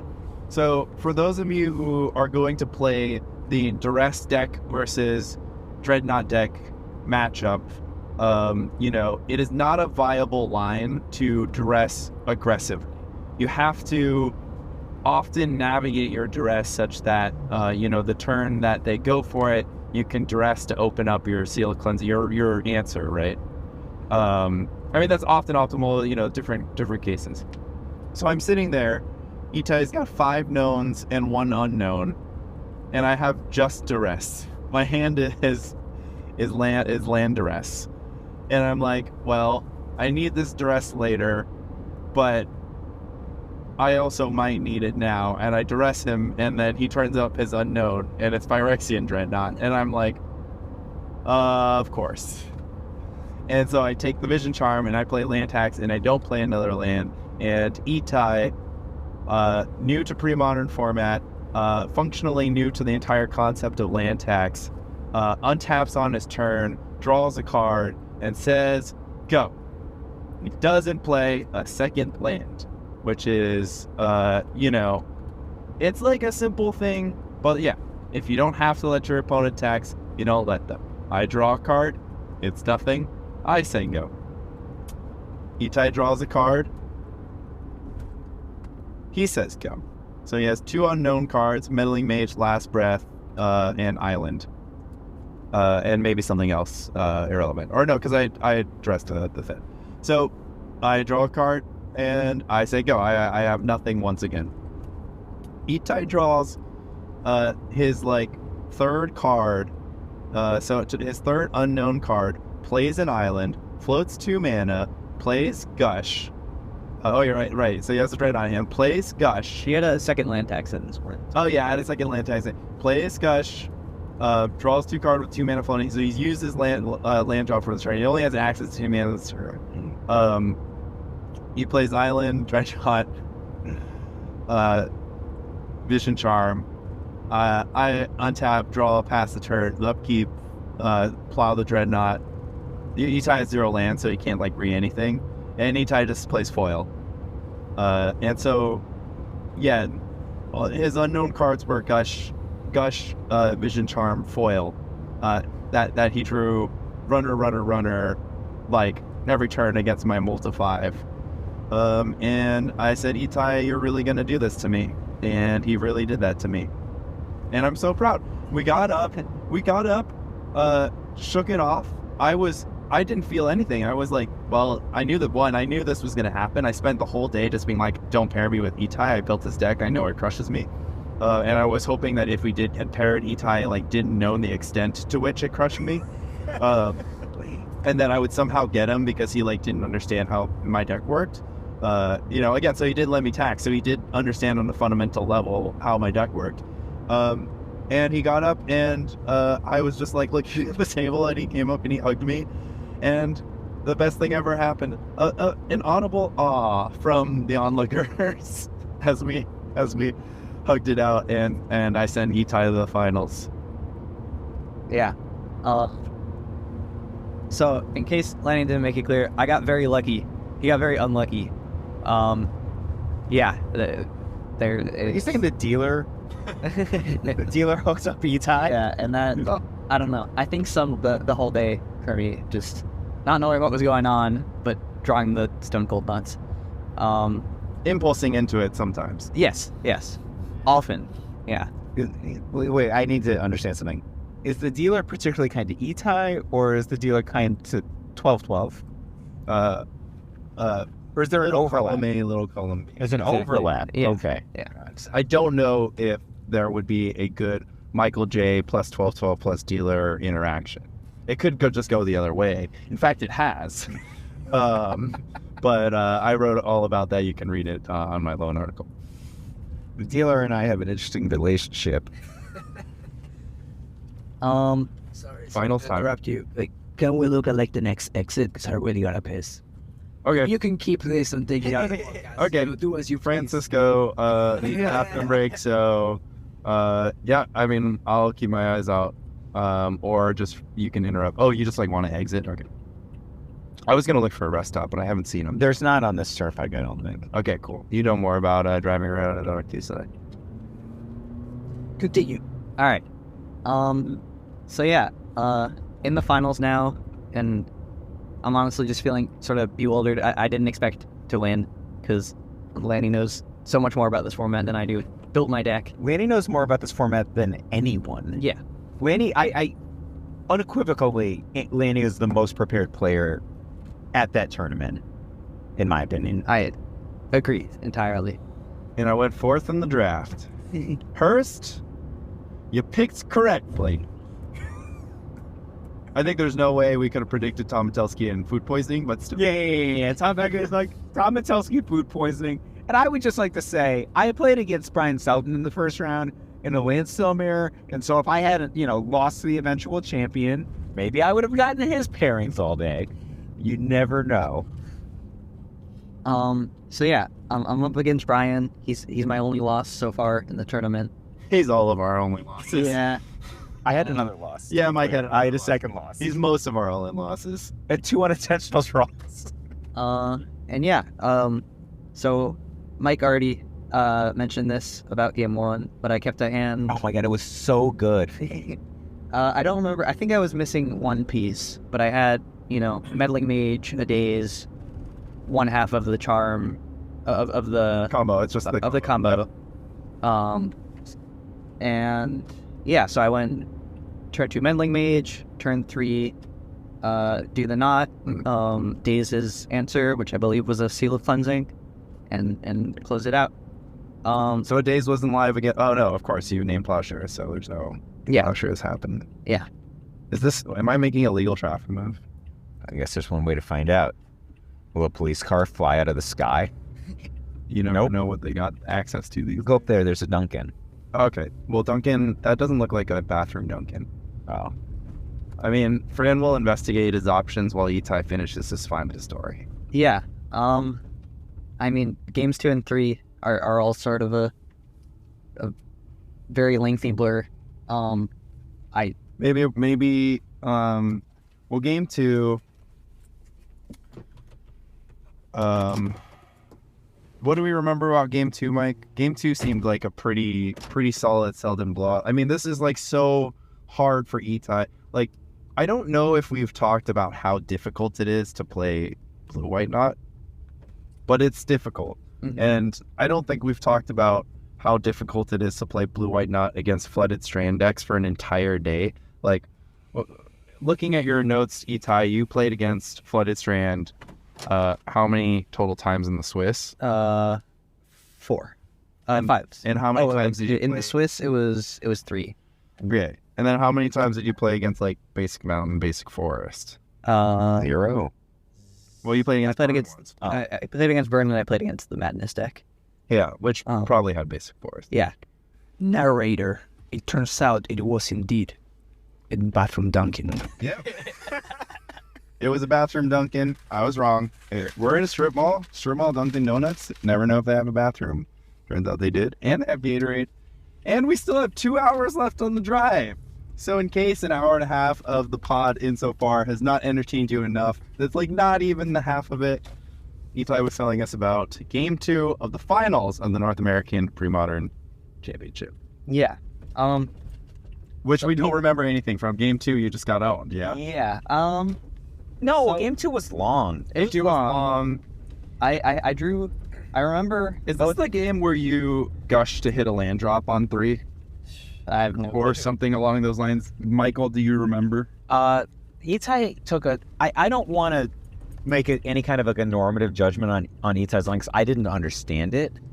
Etai had 2 land and an impulse, but rather than casting the impulse, chose to gush main phase.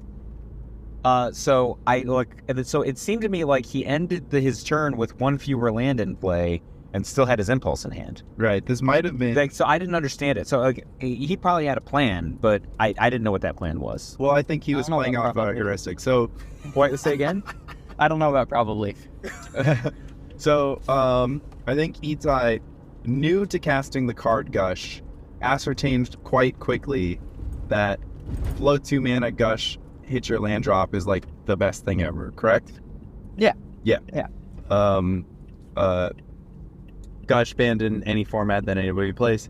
Restricted in Vintage. Etai, how much Vintage did you play? 0. Okay. On the plus So- side, there's like a 400-page Gush manifesto book, that you yeah. can read. So there's some literature for your future. So, so I think that turn, what I saw happening by my read is that because Etai did not have access to a 1-mana cantrip and instead he had Impulse, he elected to Gush to hit his land drop. And instead of impulsing to end the turn, and this is actually not exactly the scenario, but Fran described earlier. it was not exactly, because this is turn 3 and he would have been looking for his 4th land drop. But yeah, noticeably he could opt and miss there and still keep 2 mana up for like a standstill, which is super good from his opponent, etc. So, scoreboard, Etai's, still has 4 copies of Impulse in the finals. And anyways, I mean, Fran did not lose to not having Impulse. Fran had a migraine and dropped out of the tournament after winning the first round. I mean, the guy on the art of Impulse looks like he has a migraine. Fran, did you perhaps play in the 3rd round of the main event? No. No, but you Migraine got me good. But I went 1-1 migraine. That Yeah. was you went 1-0 migraine. I mean, like, come on, dude. You were already dead to the migraine in round 2. London migraine. It was okay. I mean, obviously the official record is 1-1, but that's like when Hoist Gracie's coach threw the towel in.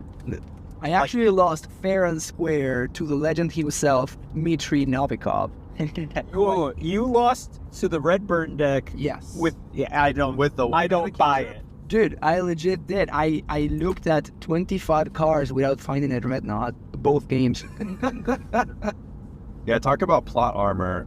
Fran and Tom did not have it, and Etai sucked it all up. I took all our. You know what the worst part? We haven't told the story, and I thought that we have earned the top 8 after that. Yeah, I thought So- we would have started with the story. I thought that that's how you earned the plot armor, but apparently well, that's you earn it for your friends. Yeah, apparently, yeah. we'll definitely tell the story after we're finished with the finals match. Which is going to be a different episode. I'm going to be.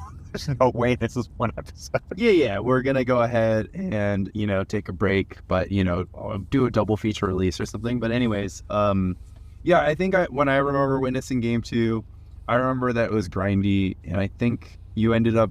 I took a lot of photos, and I believe game 2, Brian Selden had 4 Mishra's Factory in place. Yeah, that's what I remember too. And then in game 3, Brian Selden had 3 Mishra's Factory in play. So the man who trimmed Fairy Conclave down to either 1 or 0, I don't recall. I played a match with him. I think he might have said, "I don't even have Conclave." He cut Conclave. Selden texted me a month ago. Yeah. Because when I first posted Landstill, he wanted to talk Landstill lists. Yeah. Right. So, and he's like, I cut Fairy Conclave and I'm playing Forbidden Force Spike. So he switched it. He has 3 Coastal Tower. Yeah. And that's a cool move. So one thing is that Standstill putting the clock on Dreadnought is like pretty good once they have access to enough mana to like conceivably run out. And then Dreadnought of course has the Winter Orb angle. A lot of interesting dynamics, but I will say that I think the Standstill side, given that they have their colors more or less have enough access to colored pips, drawing a bunch of factory is going to be really good for ensuring that the game ends. Yeah. And I think that's just what happened. I think he just started attacking you. You were drawing cards, and you didn't win the counter war. You didn't have the brain freeze. You did not ride off into the sunset. This is true. Yeah, I think that's what I remember. This was also, midnight after a day that started at 10:30 a.m. Thanks to who took 2 hours on a time top 8 match. I will say, Describing like 3 turns of that last game. I mean, give the guy some credit. Like, geez, it was unreal. that he survived to make Smith's play for another hour. Like, Yep. That was unreal. I mean, since we're still talking about that game, and I'll talk about my run, but yeah, it was super cool. And Smith and I both agree it's the best game of Magic that we've ever played. So just an insane memory, like a core memory for me. it could have gone either. That's the thing, right? Like, you built so much advantage, but he was just like one green pip away of like from making you completely rebuild, right? Like, and you had no Shard Phoenix. No, anymore, just dead. Because if he has Tranquil Domain, then he can time it to the point where he can put lethal power on the board that same turn. and attack you to death, right? Yeah, exactly. And so, he's maybe concerned with an Armageddon, etc. But anyways, the final game, Etai, did you have an analysis that you made a mistake earlier than your sort of pivotal mistake? I don't remember. Okay, But I like, or perhaps let's talk about let's talk about Winter Orb and how blue-white Dreadnought plays against blue-white land still, and the importance of Winter Orb.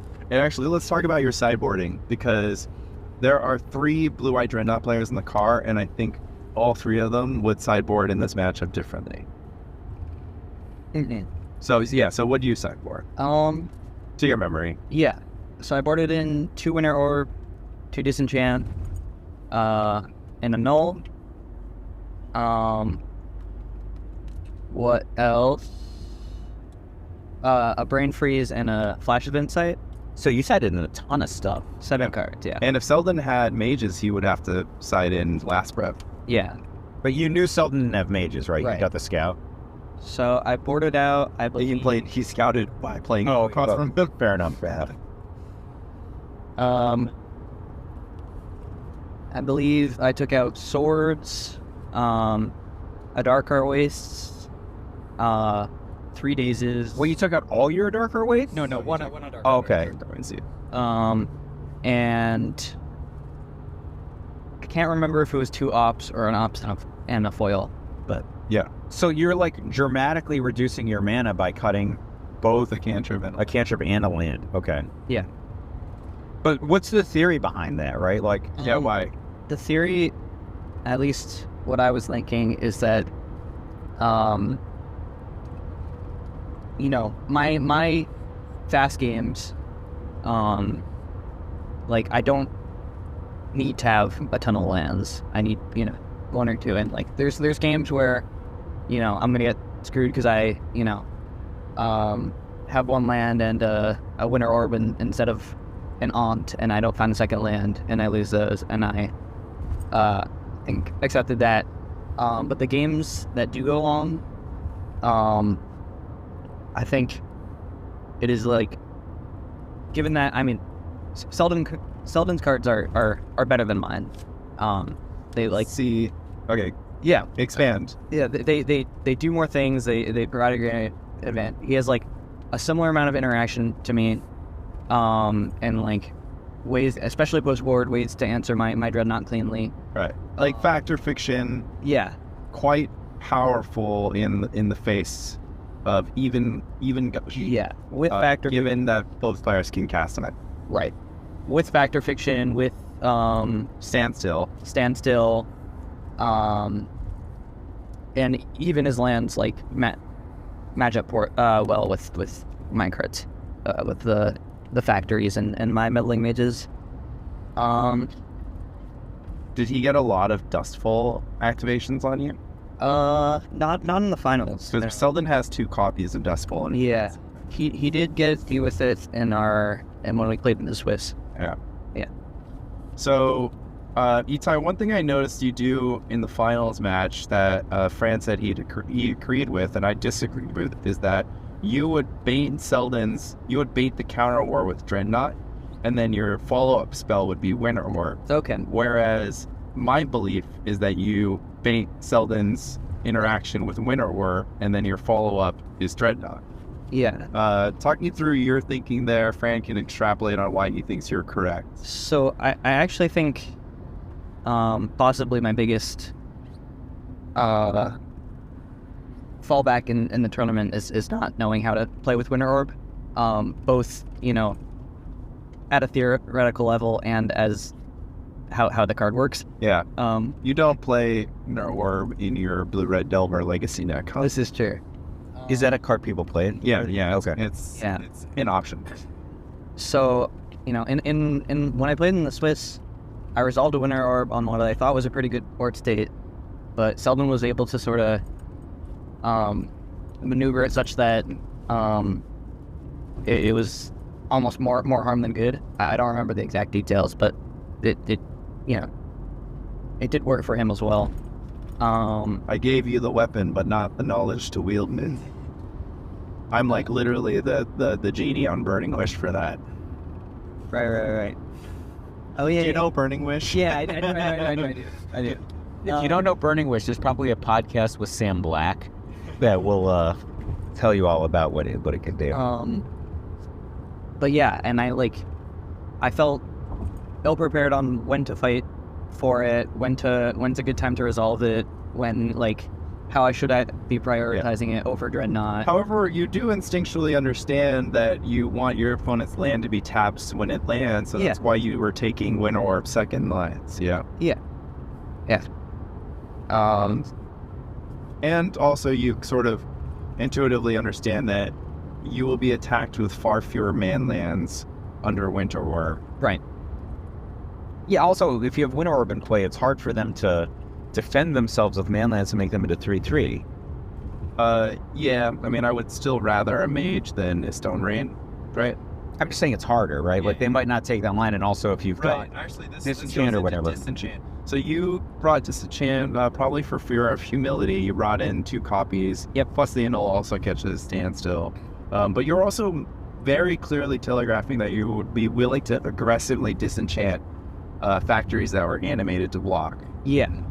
Which, talking about that interaction, very risky play, right? Because if they win the counter war on the disenchant, you lose the disenchant and your mage that they're planning on blocking. I mean, the time when I did that, Selden at that point had 3 factories and a coastal tower at play, so I felt, reasonably safe. He was very low on blue mana. Yeah, he was very low, on land. You ran the numbers, and you're like, disenchant I'm land. completely willing to accept that those numbers were wrong, but I mean, yeah. I just think it's interesting, right? Because you were disenchanting manlands, you were stifling flooded strands. I don't think that a lot of other pilots of this deck would necessarily do the same thing. And so it was just great watching you play and seeing you sort of interpret your role in these matchups and your lines, on the fly, having never encountered them before. I mean, obviously you can stifle a manland in Legacy. The background is that Etai's played some Legacy, so he knows block cantrips, he knows tempo, he knows Delver, but yeah, he doesn't know Premodern, he doesn't know Dreadnought. So I just thought it was really interesting to watch him pick it up and learn as he went. And these are some of the key points. But yeah, you can share the vision charm. Situation here.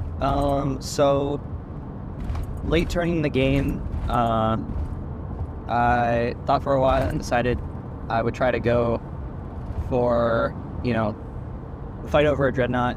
It was a Dreadnought that I went for that turn, right? Yeah. And then resolve all... Both players have like 8 or 9 lands in play. Yeah. And resolve the Winter Orb, knowing that it was very possible that Selden had a disenchant and that I wouldn't be able to counter it.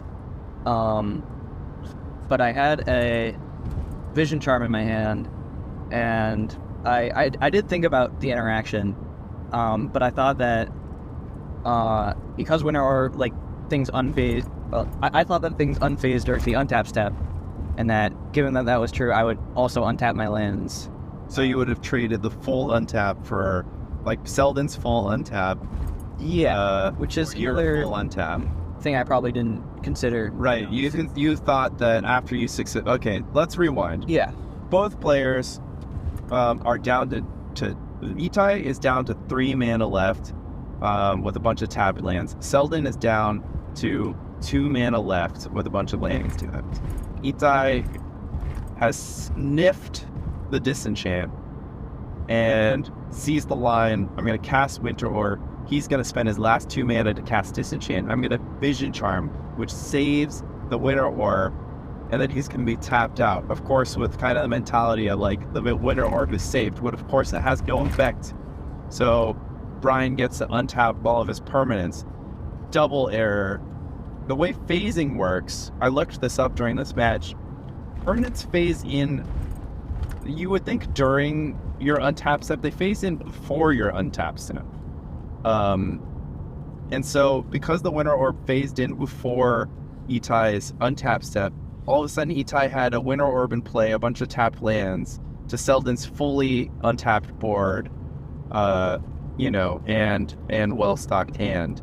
And plus Etai was down a Vision Charm, which, as the game played out, Selden actually mercifully disenchanted the Winter Orb again a few turns later that unlocked Etai's lands. And Etai then drew into Dreadnought but had no enabler. Selden casts Factor Fiction, revealing Decree of Justice, like impulse something land. Etai split is like decrees and non-decrees. Counterspell, yeah, that actually makes a lot of sense. Counterspell lands. Etai splits and offers Selden both decrees. Etai's on low resources. He has like 3 or 4 cards in hand. Selden takes the decrees, untaps, and he makes an angel. And everyone loses it. And Selden's like, baller move. This is the first angel that I've ever made. And this is actually interesting. Up until this point, Selden's actually quasi on the ropes because Etai's beating him down with the meddling mage and is like has him on like sort of a 5-ish turn clock. I'll have to refer to my coverage of this for some of the details later, but effectively it was just super interesting and super close, and Selden just went ahead went for the jam. Yeah, I did. Covered like you did in my match with David. Yes. I'm going to go back and read that. It's awesome. So, and Etai actually has a foil in hand and elects not to foil the angel because he has foil, he has Dreadnought. And I think, no, my hand at this point was foil island. Yeah, so you would have just full pitched. Yeah. Yeah, okay. So you didn't even have a Dreadnought. You top deck a Dreadnought the next turn. It was so awkward. Everything was so awkward. You top deck a Gush after you were already dead, which like could have made the hand. It was just like, yeah, so many bad things had to happen. But yeah, so you elected not to go to 0 cards in order to foil the angel, because of course your meddling mage clock was like decent, but it was like contingent on Selden never getting to a factory or an interactable. Like, yeah. Selden just not having, not using his factories, and he would use his factories if you have no cards in hand. Right. So I think my thought process at that point was, I'm dead to this angel anyways. I have to just runner. yeah. And you were 1 off runner, and you were short a Vision Charm. The next draw is Meddling Mage. You play Meddling Mage so that he can't make a second angel. Your next draw after that is Dreadnought. You don't have the Vision Charm. Your next draw at 4 life is Gush. And it's too late. Yeah. So I think that like the idea of Vision Charming to phase out the Winter Orb in response to the disenchant is incredibly cool. That's like, it is. Seeing if that you do it on your opponent's turn. It's like incredibly cool, incredibly seductive. And, and we all would have done it. Yeah, like except for Fram. Yeah, so, and I was just like, oh shoot, I hope this works the way he wants it to. Because I've never done that play. Yeah, we all saw it. We all did it. I knew it didn't work. Because you did because I did it. Yeah. Hence, I would have not done it this time. Yeah. And this is just something, like I said, I gave Etai the weapon and not the strength to wield it. I just told him, I was like, Winter Orb is the key to the matchup. And which I think it is, by the way. I had not imparted the additional wisdom of just like, you play a different game of Magic when there's a Winter Orb on the table. All of a sudden, cards in hand is no longer a limiting factor. And I have played dozens of test matches of Blue-White Dreadnought against dozens of Michael J. Flores hard control decks where he sits pretty on his 4 seals, 4 plows, 4 whatevers, and says, "There's no way I lose." And I put a Winter Orb in play, and all of a sudden I'm just like, "There's no way you win." And that's the key to the matchup. But dozens of different decks, like dozens of games against a very bad deck. Yeah. Well, one good deck, Rifter, of course. And Fran, and you know why I knew? We played this Rifter test match, and Mike's like, "I'm never gonna lose to Rifter." I'm like, "You don't understand." I mean, I'm never going to lose to the Rifter side. Yeah, you're never gonna lose from the Rifter side. I was like, "You don't understand." I played Francisco with the Rifter list versus Francisco and Blue-White Dreadnought, and he just Winter Orbed me. And I had made some mistakes, and I failed to kind of understand what was happening under Winter Orb, and Brian Selden certainly knows how to play with a Winter Orb on table.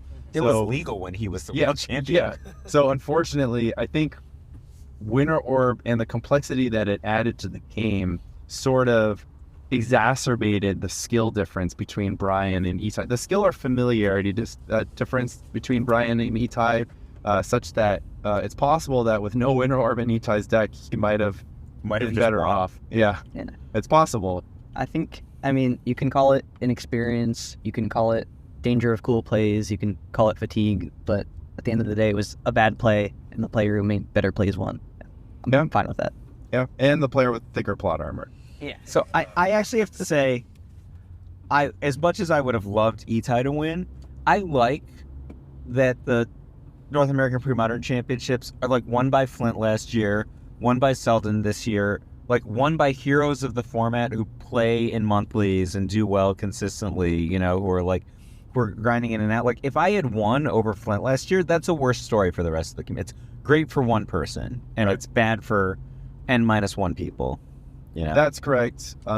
Ignoring the fact that Michael J. and his storied career, what if my many your many accomplishments, which I would begin to list, but you can too long. Just call up Tom Mattelsi, he knows. Yeah.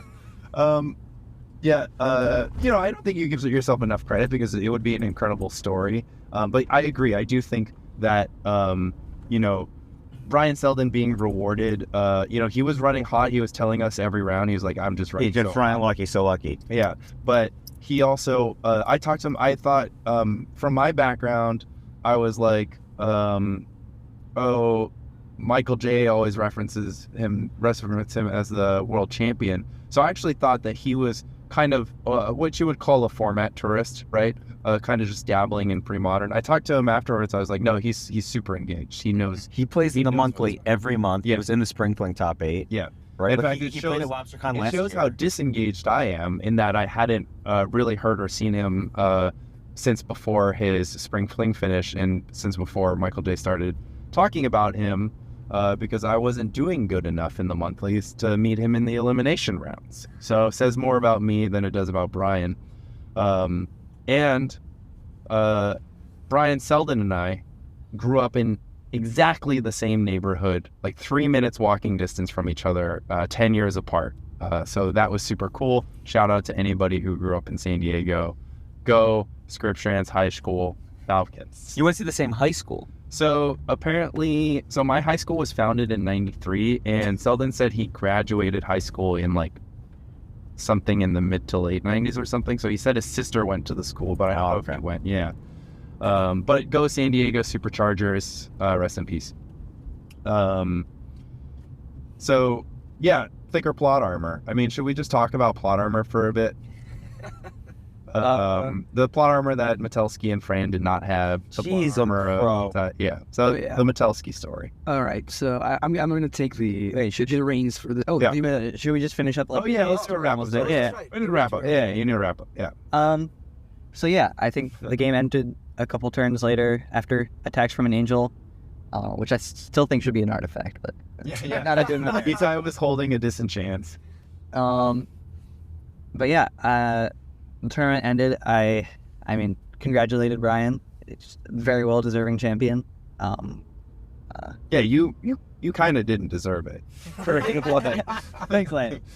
Well, so we wanted it, but that's what Mike is saying is like Brian deserved it. Yeah, interesting thing about Brian, he didn't lose a game until the top 8. Then he lost the first game in his top 8 match. He lost his first game to Flint. Andy lost his first game to Etai. Jesus. So he was down 1 in all 3 games. The fact that he lost his first game to Flint, though, is... This is pretty unreal. Flint was drunk and playing a fluctuator. Dude, to be fair, I didn't see that much of his matches. He was playing out of his mind. Not only because of the he's quite possibly, he's quite the Prince of Premodern. We are merely, we're not worthy. Viscounts and noblemen in the court of Flint Espel. I was declared the Lord of Premodern at the beginning of this podcast. A prince by you. A prince is higher than a lord. A prince is literally the second, is just under king. So your place. You as a lord would still be an attendant at the court. Well, you're kind of a jester too. Oh, okay. Yeah, that's better. Right. Okay. Fine. But yeah, and he was drunk. And God, I love Flint. Yeah, so cool. Yeah, he's a cool guy. We could only aspire to just be as effing chill and just when Flint came to visit us, I was just like, I just need to impress Flint. So I called the coolest people I know to be like, what can I do? And then Lanny picked up. So what can I do to impress? I was one of Mike's coolest Magic friends. I was at the Magic related meetup. We don't talk about non-Magic events on this podcast. We're not even going to allude to it. Yeah, I mean, by then there were still a bunch of people there watching. People clapped for the champion. A bunch of people shook his hand, and people shook my hand too, and they said it was complete strangers who are twice your age. Yeah. Twice? I'm anyway. Beginning with, so was there? I mean, I guess it was rough because you had to fight from down in that third game. Mm-hmm. We listened to a landmark article, one of the best articles written, How to Win a PTQ, written by our very own Michael J. Flores, up on the car. You listened to Roman and me, right? Roman. Imagine there was a podcast where people read great Magic articles from the past. Yeah, imagine that. The inaugural episode of the Ancestral Recall podcast, which for any aspiring PTQ winner or any tournament winner should listen to. The takeaway advice is that when you show up to the tournament, your mindset should be you've already won. Is that correct, Mike? I've written a lot of articles. Okay, fair. I don't know. Okay. You listened to this more recently. That's my takeaway. Yeah. So, and I actually feel, Etai, did you carry that mindset with you throughout the day? I can't say that I did, to be honest. But when you started, maybe at 4-0. Actually, I can say this because I've been in the same tournament as Etai, probably more than either of the other two of you guys. I've teamed with Etai, and I'm not saying that Etai is one of those players who, if he's doing great, he's happy, and if he's not doing great, he's sad. I'm one of those players, right? Whatever, life sucks, versus I can't, I'm better than everybody, you guys all suck, right?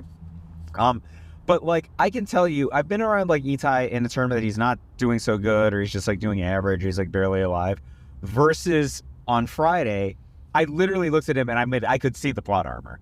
Right? He was invincible. And I don't know if he saw that consciously, but just he's just bopping around. He's yeah, XO. He's oh, lost to Selden, whatever. Yeah. Whatever, world champion. Yeah, I believe Etai's tweet when he had locked top 8 was 7-1, lol, Lamau.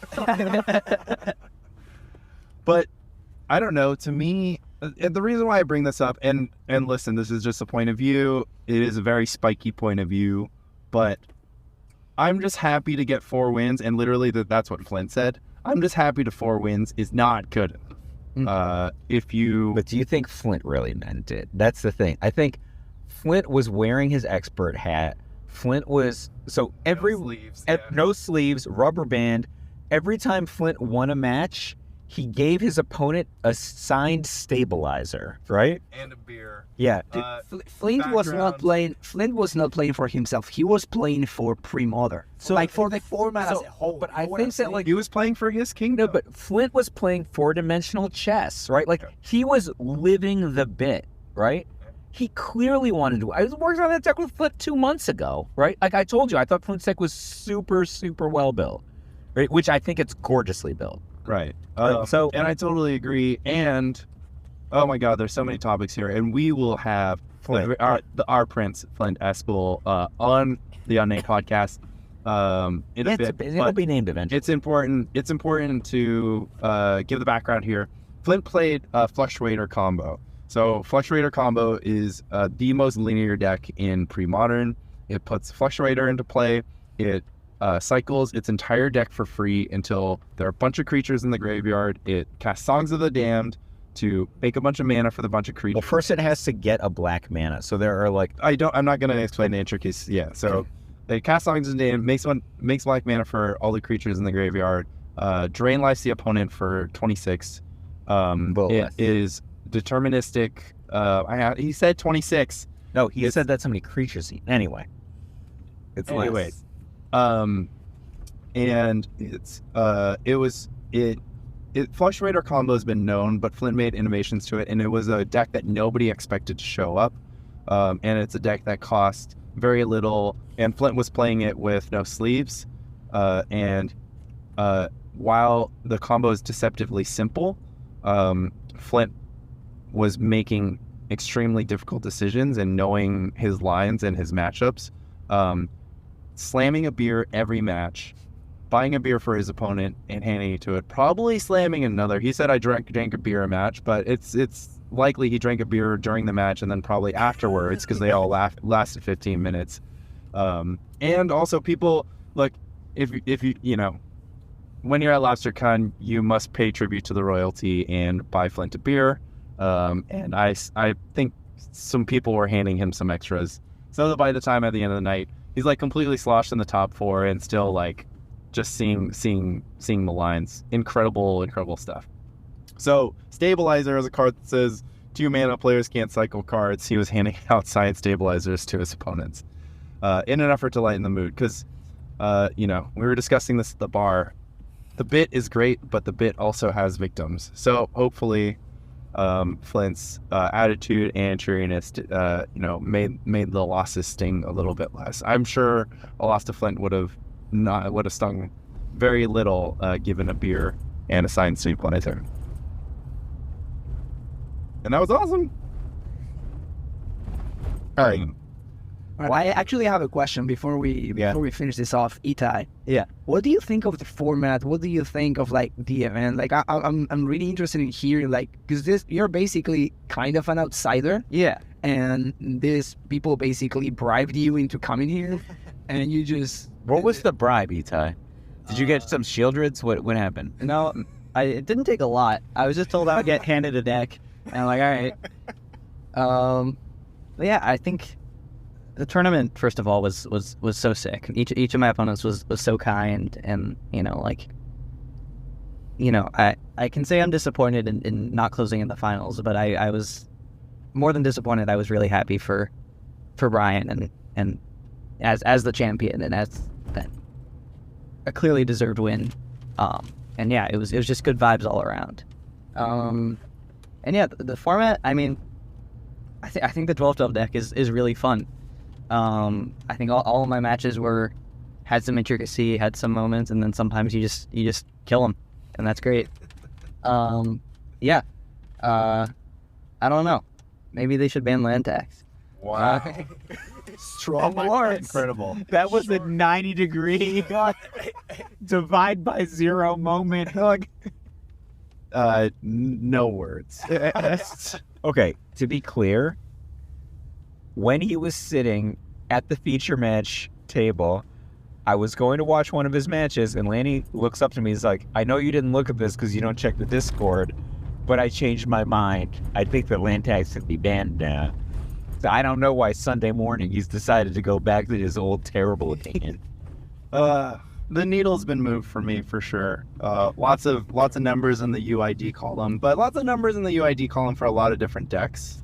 So we'll talk about that on future episodes. Lanny, I think you capped this one, and I think we should have Fran tell the story of our missing friend Tom Metelsky in a separate episode. That's my opinion. Okay, that sounds good. So sign us off. That's the story of Etai Kurtzman's miracle run. I started, like, the whole thought of this, I was like, I knew Etai was a good player, and I knew Blue-White Dreadnought was a good deck, and before it happened, I was like, it would just be so funny if Etai just, like, top 8s, like, just... We thought he was going to top 8 with goblins, right? Right, like, he could top 8 with goblins. I think you should say the thing about the world making sense. All right, so Friday night, Etai didn't sleep at the house on Friday night, so he wasn't participant on this until Saturday night. But Friday night, Lanny made a bunch of speeches, and so he started a tradition that, like, everybody had to give speeches after they did well in the tournament, and Etai slept at the house on Saturday, so he had to belatedly give his speeches, and David and I and Fran all made top 8 on Saturday, so we gave our speeches, and Lanny is referencing a thing that I said in my speech, right? So we were all, like, thanking each other and expressing gratitude for our community and our friendship. And what I said was, like, I've obviously gone on, like, a bunch of pre-modern podcasts, and people constantly just like, dude, you always talk about Lanny, you talk to Lanny on Twitter or whatever, and he's like, how good is Lanny really? And I always say the same thing. I was just like, I learned from Lanny. Like, I learned always from Lanny. I'm going to release a video soon of, we had a playtest session that Pog and Lanny did, and I said, hey, just record it, because I'm just going to study the film later, so I'll be better, right? And I was flabbergasted at how well Lanny taught Pog, like, 4 different matchups, like, over the course of an hour. So good, right? So, and I was just like, Lanny is so dialed in. Like, I don't know how he got his table game, because he doesn't play... I don't know what serious Paper Magic Lanny plays. I don't know what Paper Magic Lanny plays other than with me, right? And we're just around. Oh, sorry. We're whatevering around, on the FNM or whatever. And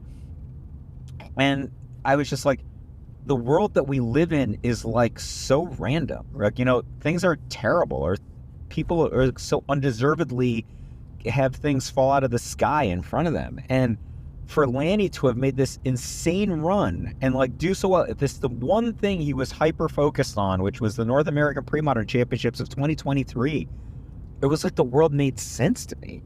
Like, Lanny was...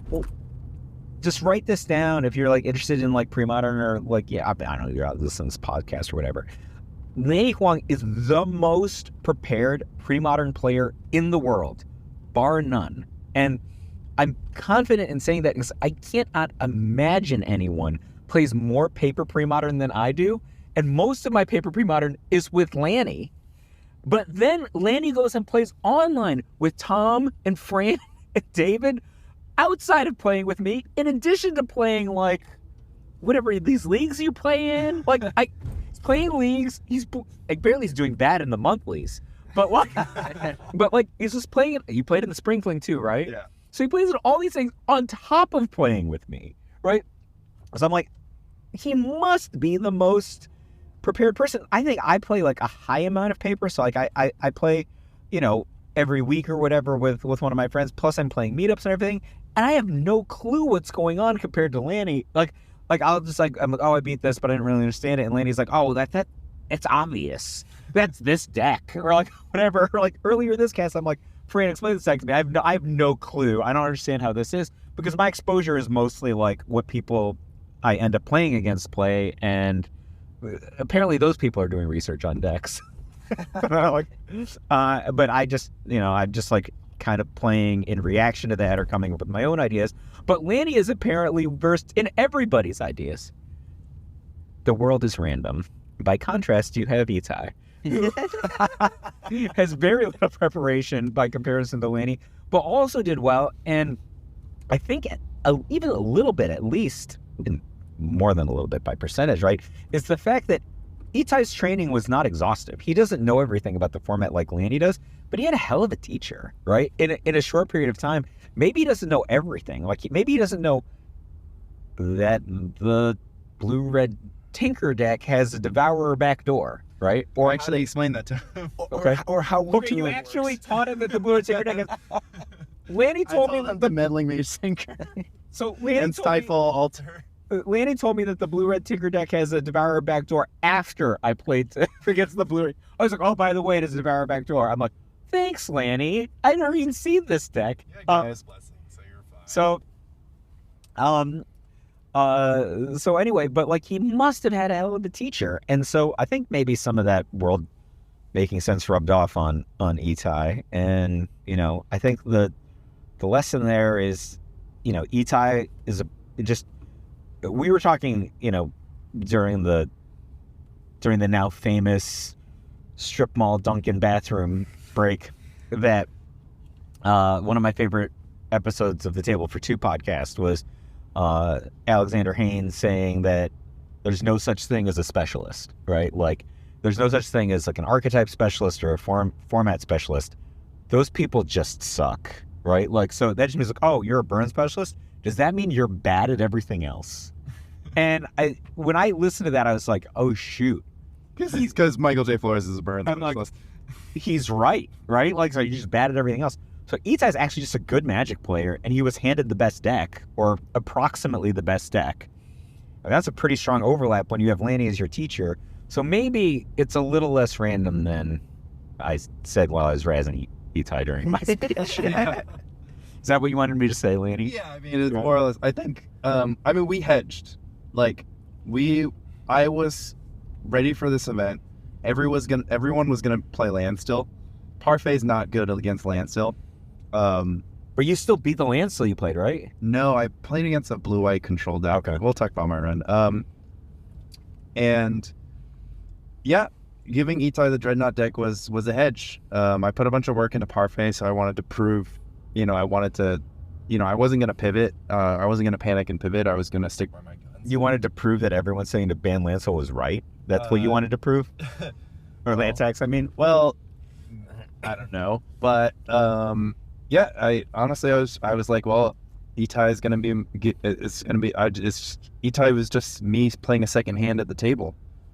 And that's such an amazing way of thinking about the dealer. Yep. The dealer is dealing 2 decks. We both hit. Yeah. I split tens. And Etai got an ace and I got a 10.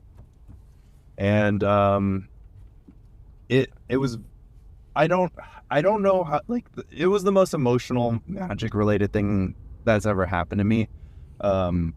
And like, I don't like the analogies, like Etai's not like a son, we actually really just play Magic. There's a big age difference. Etai like lives in Boston. He's studying in Boston. Don't see him a lot. But Etai was so open about the process. I'm going to be honest, a lot of people on our team don't listen to me, despite being the most knowledgeable. And it's okay. I only listen to you when you're right. And let's put that to you. Well, you don't listen and then do what I tell you to, but you do. Yeah, you listen. And Etai was just extremely open. I think, he earned it. He earned it because he was taking what I was telling him. He was adding in his own insights. He was learning as he went. It was just like completely unreal. And it was just emotional because I think it's just being in the presence of someone accomplishing something like it's monumental like this is just it's indescribable, and the fact that it was the highest sort of accomplishment, but it just produced so much like communal joy. Like it's just our collective hearts just exploded and just were like overfull, and just like Magic is awesome. Like that just ruled. So Thank you for that, Etai. Is that the cap to our first episode? Oh, Etai should probably give us the very last word. Okay, Etai, give the cap. Thank you so much, Lanny. I agree wholeheartedly. Yeah. And that's the first episode. We did it. And we're just gonna pause, take a sip of drink. We have an hour 39 left. The traffic's super bad, so let's just Buckle up. call it that. And yeah.